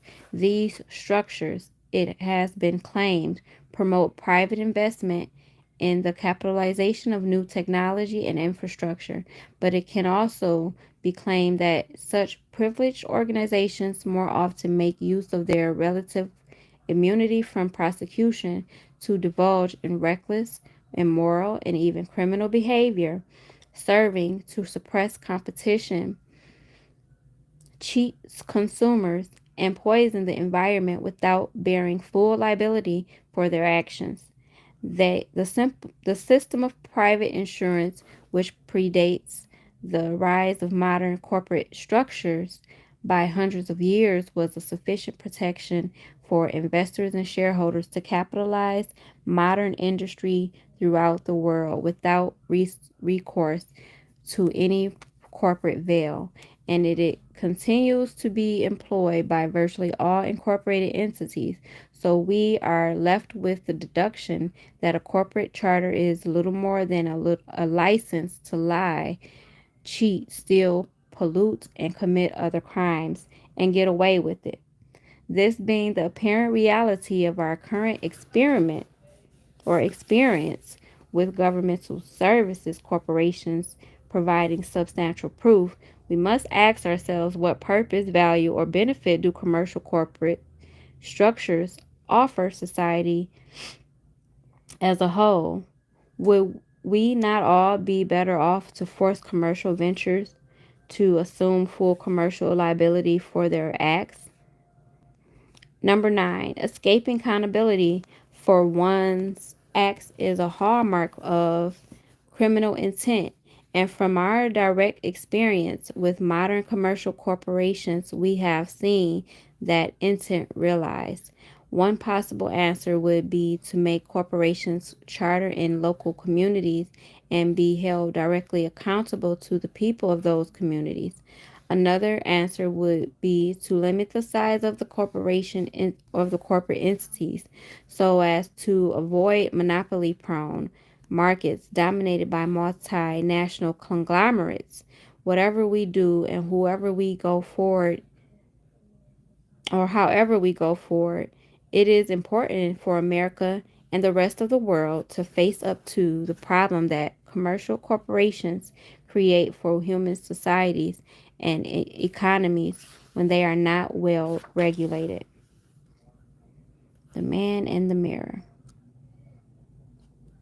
I'm going to make a change for once in my life. It's gonna feel real good, gonna make a difference, gonna make it right. As I turn up the collar on my favorite winter coat, this wind is blowing my mind. I see the kids in the streets with not enough to eat. Who am I to be blind, pretending not to see their needs? This is Michael Jackson's song, you guys, which everybody should already know. Final notes. Please remember that 99% of the people involved in this kingdom of lies never knew what they were doing, or why, never knew that they were doing anything wrong. Inform them, hold them accountable for what they do after this information is given to them, and do your best to forgive them, for they know not what they do. Yeah, if they're willing to listen. A lot of them are not willing to listen. Part 12. The formal affidavit. J'accuse. Profitable affidavit. Affidavit of probable cause, Okay. We, the affiant, a living man known to be public as James Clinton Belcher, and a living woman known to be public as Anna Maria Reisinger, freeborn on the land jurisdiction of the United States of America, known as the continental United States, are able and competent and of age to present ourselves in the flesh and bring forth this affidavit in our own behalf, and that all the others similarly abused and affirm it as the truth from without the federal United States. We have firsthand experience and knowledge of the circumstances herein described, and are also enabled via the last man standing maxim of law to speak in favor of the Alaska state, one of the several states on the land owed the Alaska Statehood Compact, and the Wisconsin State and the Washington State, which are our birthright, and we do represent our claims without presentation of any kind and without any purpose of evasion or deceit, and do dispose the following. Let me see. Somebody said, why are we alarmed about this now? At Warris Gennaro. Well, some people, some people are new to this information. So you have to take into consideration that a lot of people don't know the truth about about the country. So we have to kind of be considerate of that. Everybody, this book even just said it, everybody wakes up at different times. 222, you guys. I spotted that. So you have to be considerate of that, because a lot of people are just now coming into this knowledge. So yeah, a lot of people are going to be surprised about it. Okay, so let's continue reading. We're going to start at 1. Okay, it says, we say that the preceding 101 items cataloged in the table of contents of this bound and sealed document presented the verifiable history and facts necessary to ascertain reasonable and probable cause of this action and claim, and does justify the establishment of public lien favoring the Alaska state and the people inhabiting Alaska, and upon all actual property, assets owned, claimed, indebted, securitized, and bond by the now defunct United States of America Incorporated and the States of Alaska franchise, also the United States Inc. and the State of Alaska Inc. franchise, and the United Nations Inc. and its Alaska franchise, and any other so-called state of states corporation established under the provision of the Uniform Commercial Code.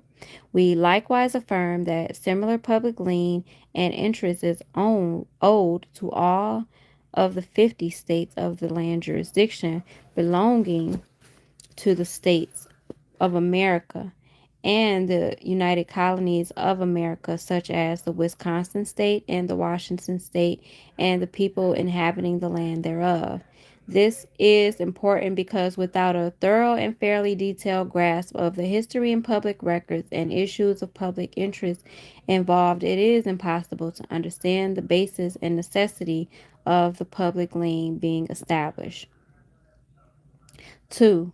We say that the lawful government owed to our nation by the Unum Sanctum Global Estate Trust and our international trustees, including the rector of the National Shrine in Washington, D.C., who is supposed to govern the safeguard our portion of the global jurisdiction of the air, and the United States Postmaster, who is supposed to govern the who is supposed to govern and safeguard our national jurisdiction of the land, and the British monarch entrusted with governing and safeguarding Americans and American vessels operating in the international jurisdiction of the sea, has been purposely usurped by those trustees and by international banking cartels operating privately owned for profit legal fiction entities, where in fact the actual authority, where in fact the actual government, and as if they were in fact in receipt of our granted authority and lawfully enabled to act on as our deputies. This is important because the mammoth breach of trust has given rise to the fraud schemes and other criminality herein discussed, and also to our material claims and requests from permanent protective injunctions safeguarding the interests of all those affected.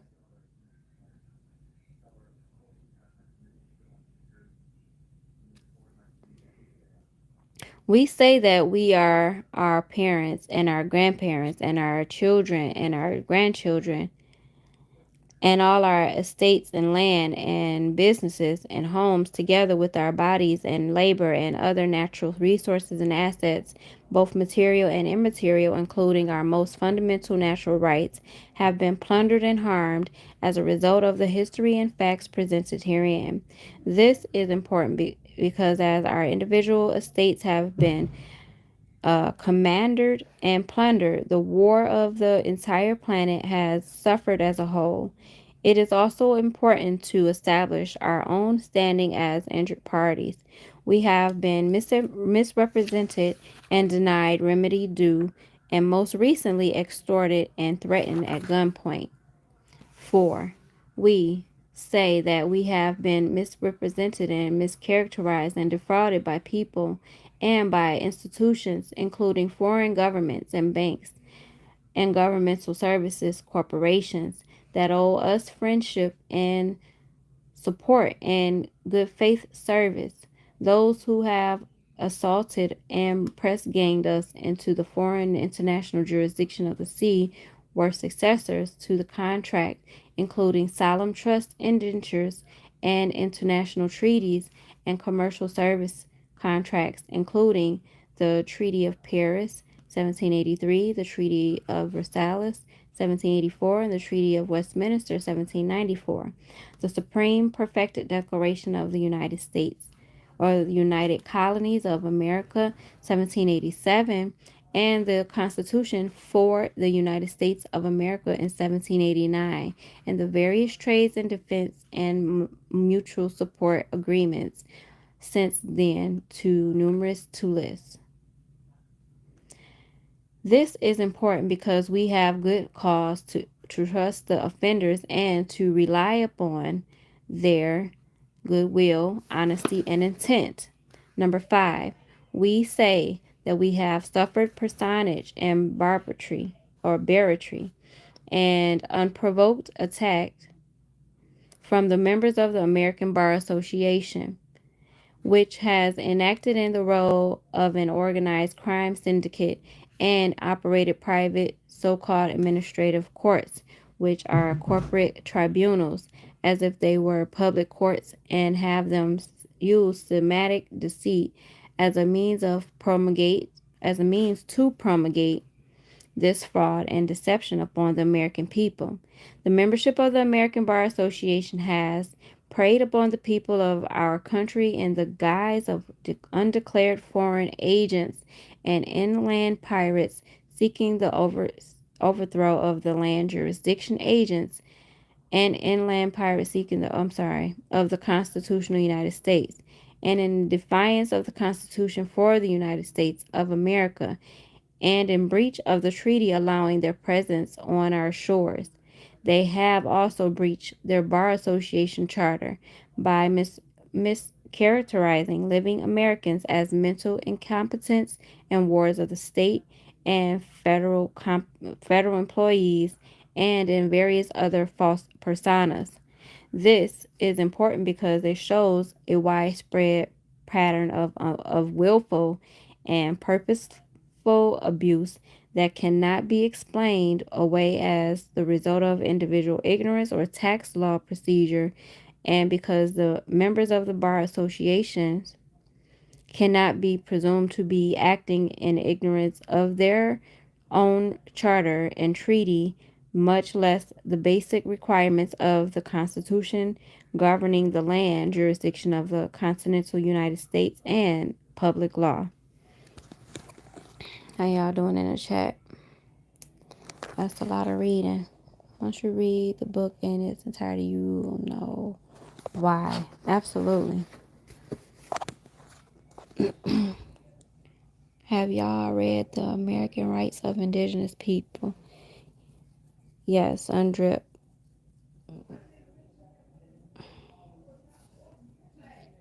Superman. We say the government of France, doing business as France, has colluded with the state of Westminster and inner city of London, doing business as Westminster, and Elizabeth II as the Crown Corporation, and has harbored the incorporated and protected other crime syndicate organizations, including United Nations Incorporated and International Monetary Fund Incorporated, so as to expedite and aid and abate the crimes of these corporations against Americans and Australians and Scots and Irish and Canadian and other peoples of the former Commonwealth nations and most of the other nations of Western Europe, in contravention of international treaties, corporate charters, trustees, relationships, and other obligations. This is important because the establishing private business entities in foreign jurisdictions and then using them to carry out undisclosed predatory actions in other countries shows a pattern of deceit and intent to avoid deception of their actual identities and purposes. We say the government of the United States. Number 7, we say the government of the United Kingdom and the Lord Mayor of London and the temporal office of Her Royal Majesty Queen Elizabeth II, doing business as Queen or Elizabeth II, and most especially the Lords of the Admiralty, have promoted and perpetuated false claims via fraud and the repugnant and unlawful practices of usury and press ganging and inland piracy, resulting in an enslavement of landsmen in the foreign jurisdiction of the sea. Successiveness British monarchs, Lord Mayors, and Lords of Admiralty have allowed these attacks upon peaceful neighbors and former colonies and allies, and all have been instrumental in promoting the destruction of the peace and economic well-being and private property rights of at least one half of the living people worldwide, including ourselves. This is important because it demonstrates long-term and purposeful and self-interested criminality on the part of the government of the United Kingdom, the city-state of Westminster, and the Crown. These institutions and officials have been in control of and responsible for administering the international jurisdiction of the sea for centuries and cannot be presumed to be ignorant of their duty nor of the laws of Admiralty, which have recognized press ganging and inland piracy as capital offenses for 200 years.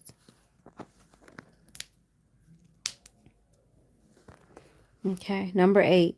We say that the United Nations city-state, which has given land and sanctuary upon our shores and supported primarily with our labor and resources since its charter was signed, has shielded the perpetrators of the vast crimes revealed herein, and that the United Nations Inc. has profited from the given and has profited from and given aid and assistance to individuals and organizations known to be criminals, including the Federal Reserve banks doing business as the Federal Reserve, which has been given sanctuary and charter under United Nations City, State, and United Nations Inc. auspices. This is important because we, as many other people worldwide, have trusted the United Nations to function as a bastion or a bastion uh, against criminality and violence, and it has instead aided and abetted these activities. 9.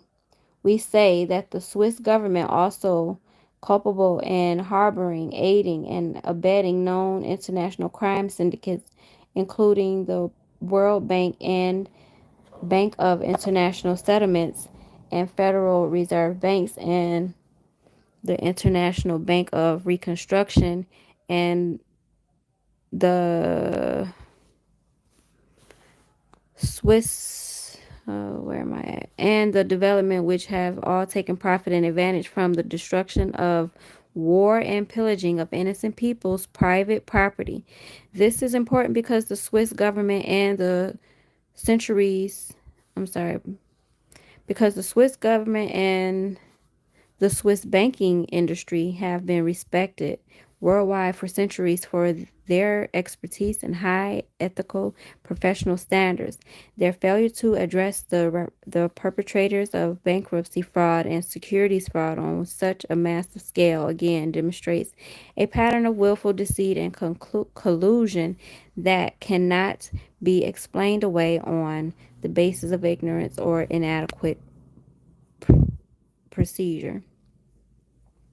Number 10, we say that the United States Inc., operated by the International Monetary Fund, Incorporated, and its incorporated state franchises doing business under names like the states of Ohio, have operated a confidence racket and fraud and enslavement scheme of unimaginable proportions and imposed it by force and extortion upon the innocent and trusting American people, including bait and switch. Bait and switch sales of land transformed into leases or of real estate. B. Imposition of land titles held by the United States and its states franchises under color of law. C. The United States has promoted multiple Ponzi scheme, fiat monetary system. Let me see.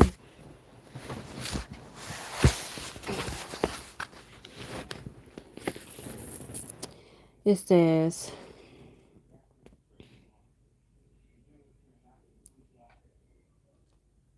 the United States has promoted multiple Ponzi scheme fiat monetary systems imposed by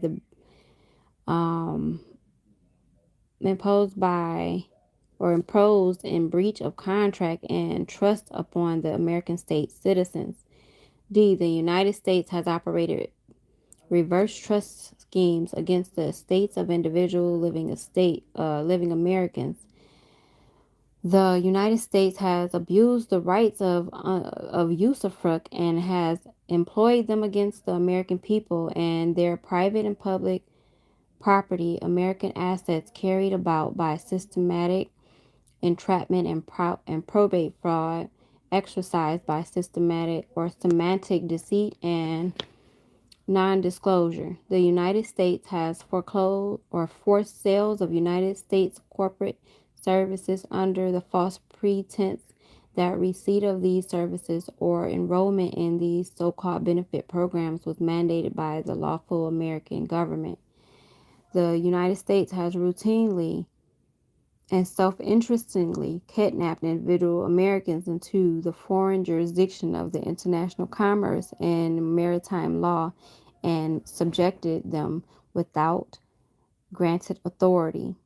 The United States has made false claims of contract and capacity to lawfully represent these same Americans. The United States has deprived Americans of access to common law courts guaranteed to them under commercial contract and international treaty. The United States has mercilessly plundered the national trust asset of our people and nations and profited itself from war and trust assets of our people and nation and profited itself from our war and prison industries and the promotion of drugs and prostitutions and arms sales and sale of alcohol and contraband and vice of every possible description. The United States has appropriated unimaginably large sums of credit from the public purse for people and purposes such as international relief efforts, resources that have instead been siphoned off by criminals and political cronies and never reached their purported destinations.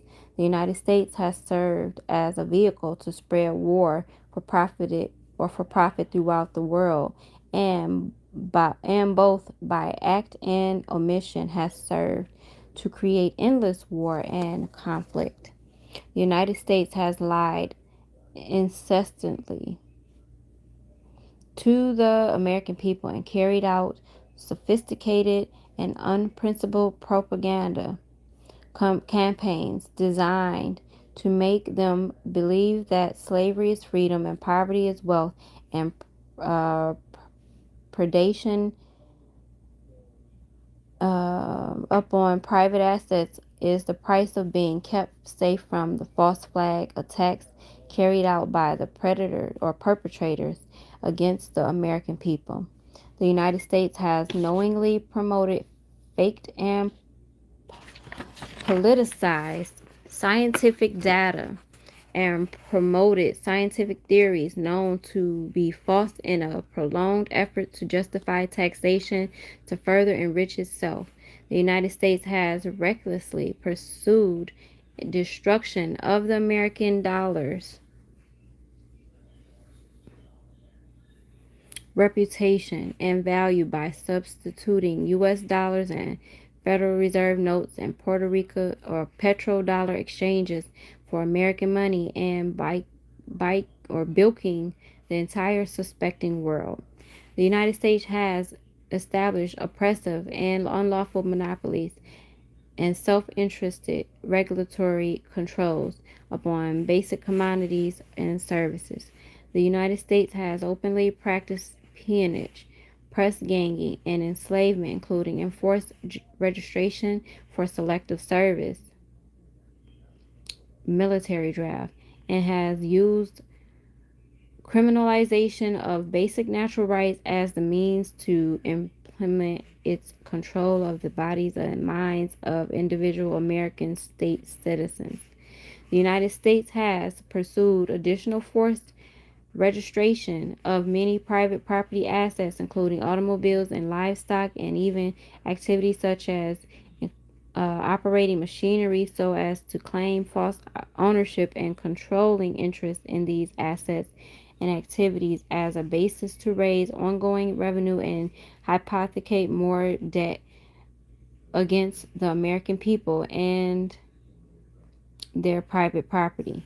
The United States has never fully disclosed its nature or current charter or a actual shareholders and other disclosed and other information necessary for it to form valid contracts of any kind with American state citizens, nor with continental states. The United States failed to retool for peacetime war after World War II and has continued to export implements and commodities of war as its primary export products, which has led to promoting war for profit and the unnecessary widespread unemployment and poverty. The United States has suppressed many basic elements of education, leaving American students in free fall and at the mercy of whatever ignorance is profitable for the United States. The United States has deregulated banking and encouraged lawlessness in the securities market of the nation of the world. The United States has failed to honor virtually all publicly stated remedies that the United States has agreed to in the past, including the payment of interest on investments and access to the credit owed to the individual um, living people.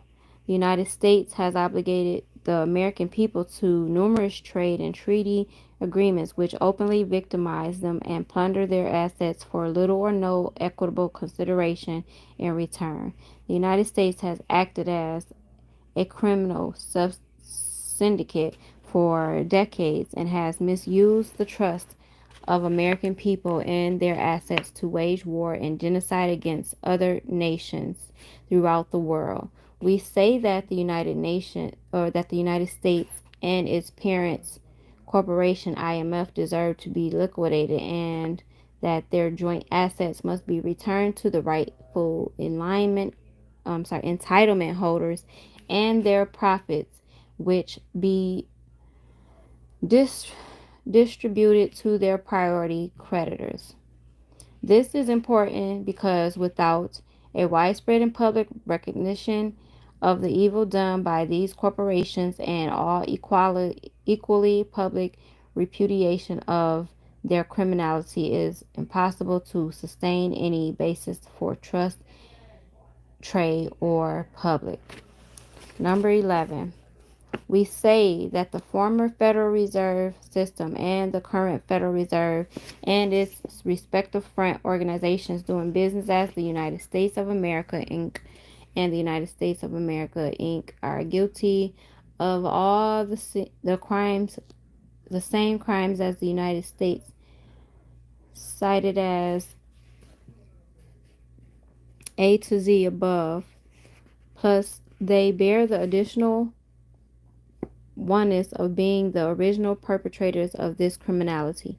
These organizations are their bank sponsors, and their bank sponsors are responsible for redefining criminals as slaves and enshrining the practice of slavery and for the promotion of prison industries and the misuse of commercial penal bonds as a means of enriching the member banks supporting the Associated Front organizations pretending to be successive national government presenting the American people.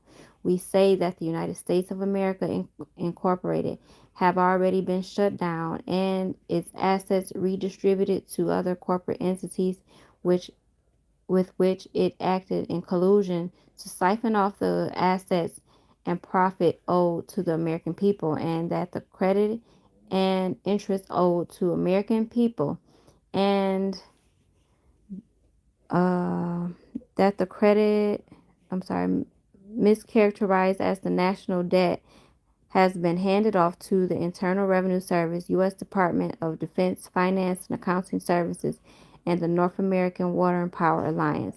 We say that these organizations have been used to receive the purloined principal and profits owed to the American people by the Federal Reserve System.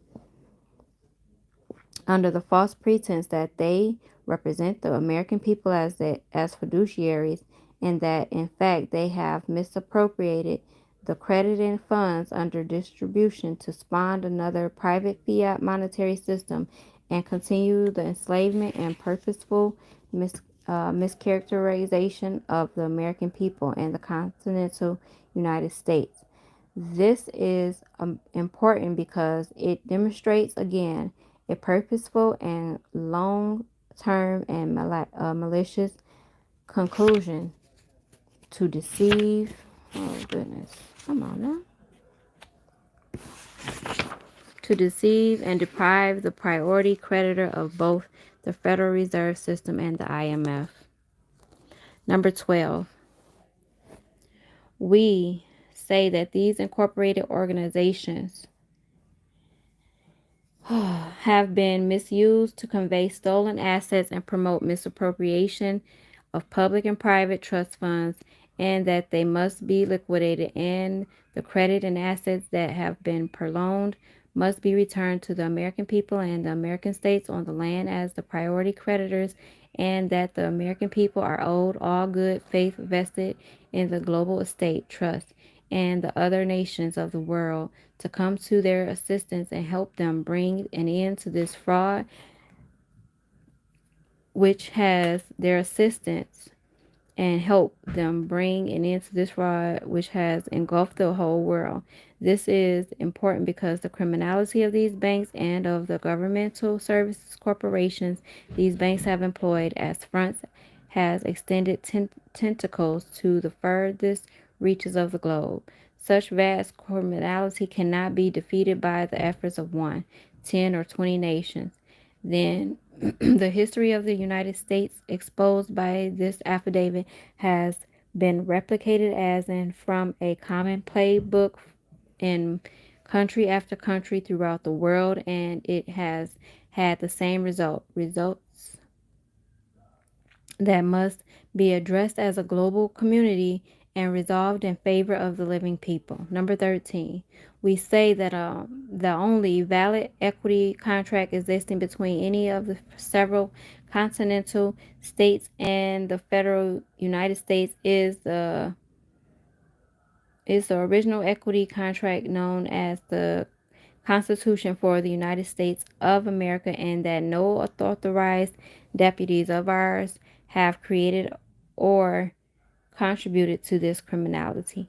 Far from being far from being complicit or authorizing this behavior on the part of the federal United States, we peaceful inhabitants of the continental United States have been outrageously harmed and abused as a result of British mismanagement of the federal United States. This is important because the people of the jurisdiction have not benefited from, nor have they been, nor have they, or have we authorized the criminal activities of the federal United States and its corporate and municipal franchises. We have been victims, along with the rest of the world, of malfeasance and fiduciary trust fraud on an unimaginable scale. We say that in addition to all the material damage, the harm to the American people and the American states on the land, our reputation among the other nations of the world have been destroyed by the British controlled federal United States and their endless war profiteering. This is important because while the American people and the continental United States have been at peace for 150 years, the rest of the world wrongly blames us as the source of this criminality and warmongering. We say that our honorable American dollar, defined as fine silver and issued by the continental United States, has been deliberately confused via semantic deceit with United States dollars, and the value thought to be vested in these U.S. dollars, represented by Federal Reserve notes, has been devalued by more than 98% by the perpetrators of this gigantic fraud. This is important because the reckless devaluation of our currency is the direct result of criminal usurpation and fiduciary trust fraud on the part of the federal United States and international banking cartels. Number 16. We say that these foreign commercial corporations, including the banks and their governmental services corporations and all their franchises, do not owe or have never in the past functioned as our lawful government, and they do not represent us. This is important because until other people and other nations around the world clearly grasp the enormity of the crimes perpetuated upon us all by those under contract to serve us, we will continue to blame each other instead of rooting out the criminals and impostors responsible. We say that these foreign corporations are merely under commercial contract to provide 19 stipulated services known as enumerated powers, and that their claims to be the beneficiaries of the continental United States and the American state citizens on the land are criminal usurpations and fraud against their employees. This is important because the perpetrators already pulled this once during the 1930s, and they are attempting to go forward and do it again. So I'm not going to finish on with this, you guys. I'll have to come back and finish this because my eyes are getting heavy. I've been reading for like almost 3 hours, y'all. So, thank y'all for listening in. Let me check the chat. Yeah. All for-profit agencies, vessels. Okay. So I appreciate the likes, y'all. If y'all would like to make a donation to me for the reading of this book, it is welcome and very appreciated. Okay. And if you would like to make a donation, you can do so by emailing me, and I can direct you on how I can receive those donations. Right now, I'm not receiving any Zelle payments, so I'm only currently taking Cash App. And if you have Chime, I can receive Chime donations as well through Chime bank account. So as of right now, I'm going to go ahead and end this video. I thank you all for reading along with me. Thank you for your patience. Thank you for your support. Thank you for your love. Thank you for the likes. Thank you for subscribing to the channel. My channel is growing tremendously. I'm so grateful for that. Not that I get monetized or anything from having the channel, because I don't, and I don't want to, and I choose not to monetize with YouTube, because then they'll get to trying to censor my my content. So I do not want my content censored, so I choose not to take money from YouTube through their little commercial scheme that they have going on to be able to monetize your videos and your content. But I know that, my people have my back, and my people appreciate me reading this. And so you guys are going to take care of me. So with that being said, I'm grateful in advance for all of you all's donations, and very thankful. And I'm going to go ahead and end this video. I'll probably catch a little nap because I've been up since early this rising. And then I'll come back and do some more studying and get some things done for myself and my household that I need to take care of. But I wanted to come and try to get the rest of this book finished, which we're basically done, you guys. But we are going to go ahead and finish the rest of this affidavit because it's very interesting. And then after the affidavit, it's not only interesting, it's like super long. Totally. But after the affidavit, it has like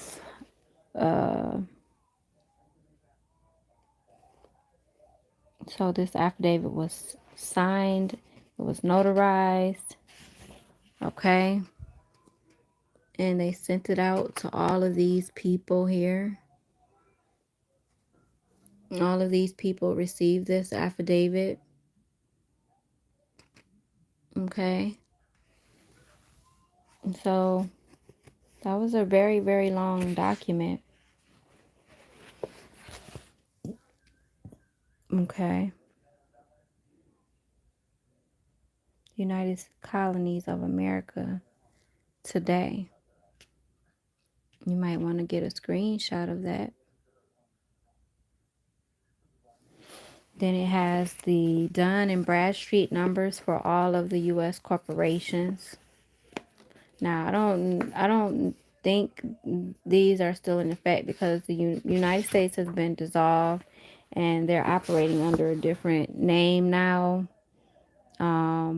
So these numbers might not be even in effect anymore. They probably got whole new numbers, y'all.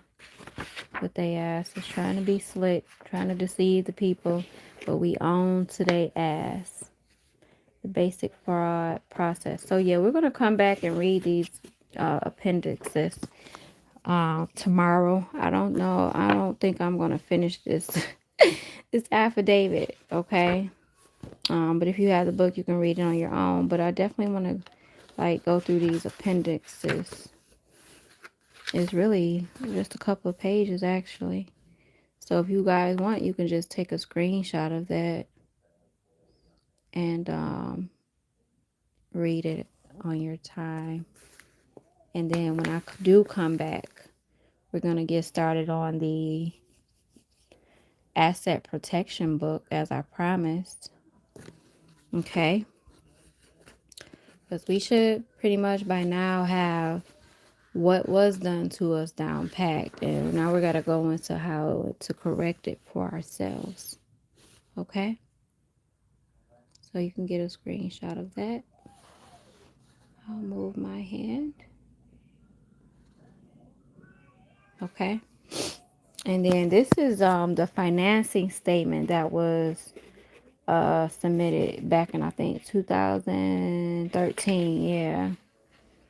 I think I showed you guys this earlier in one of the first videos I did.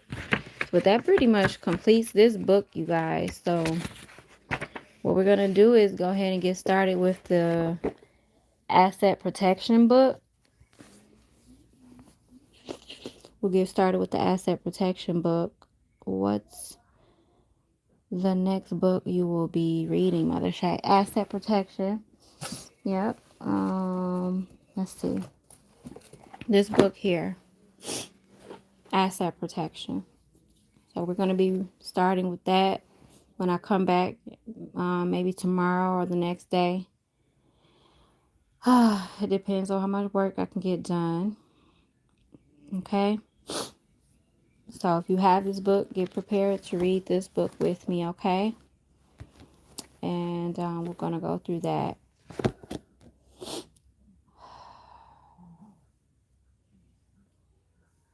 Thank you. You're very welcome, Mother Vicky. Appreciate you all. So I'm going to let you all go. I need to get me a fresh glass of cold water.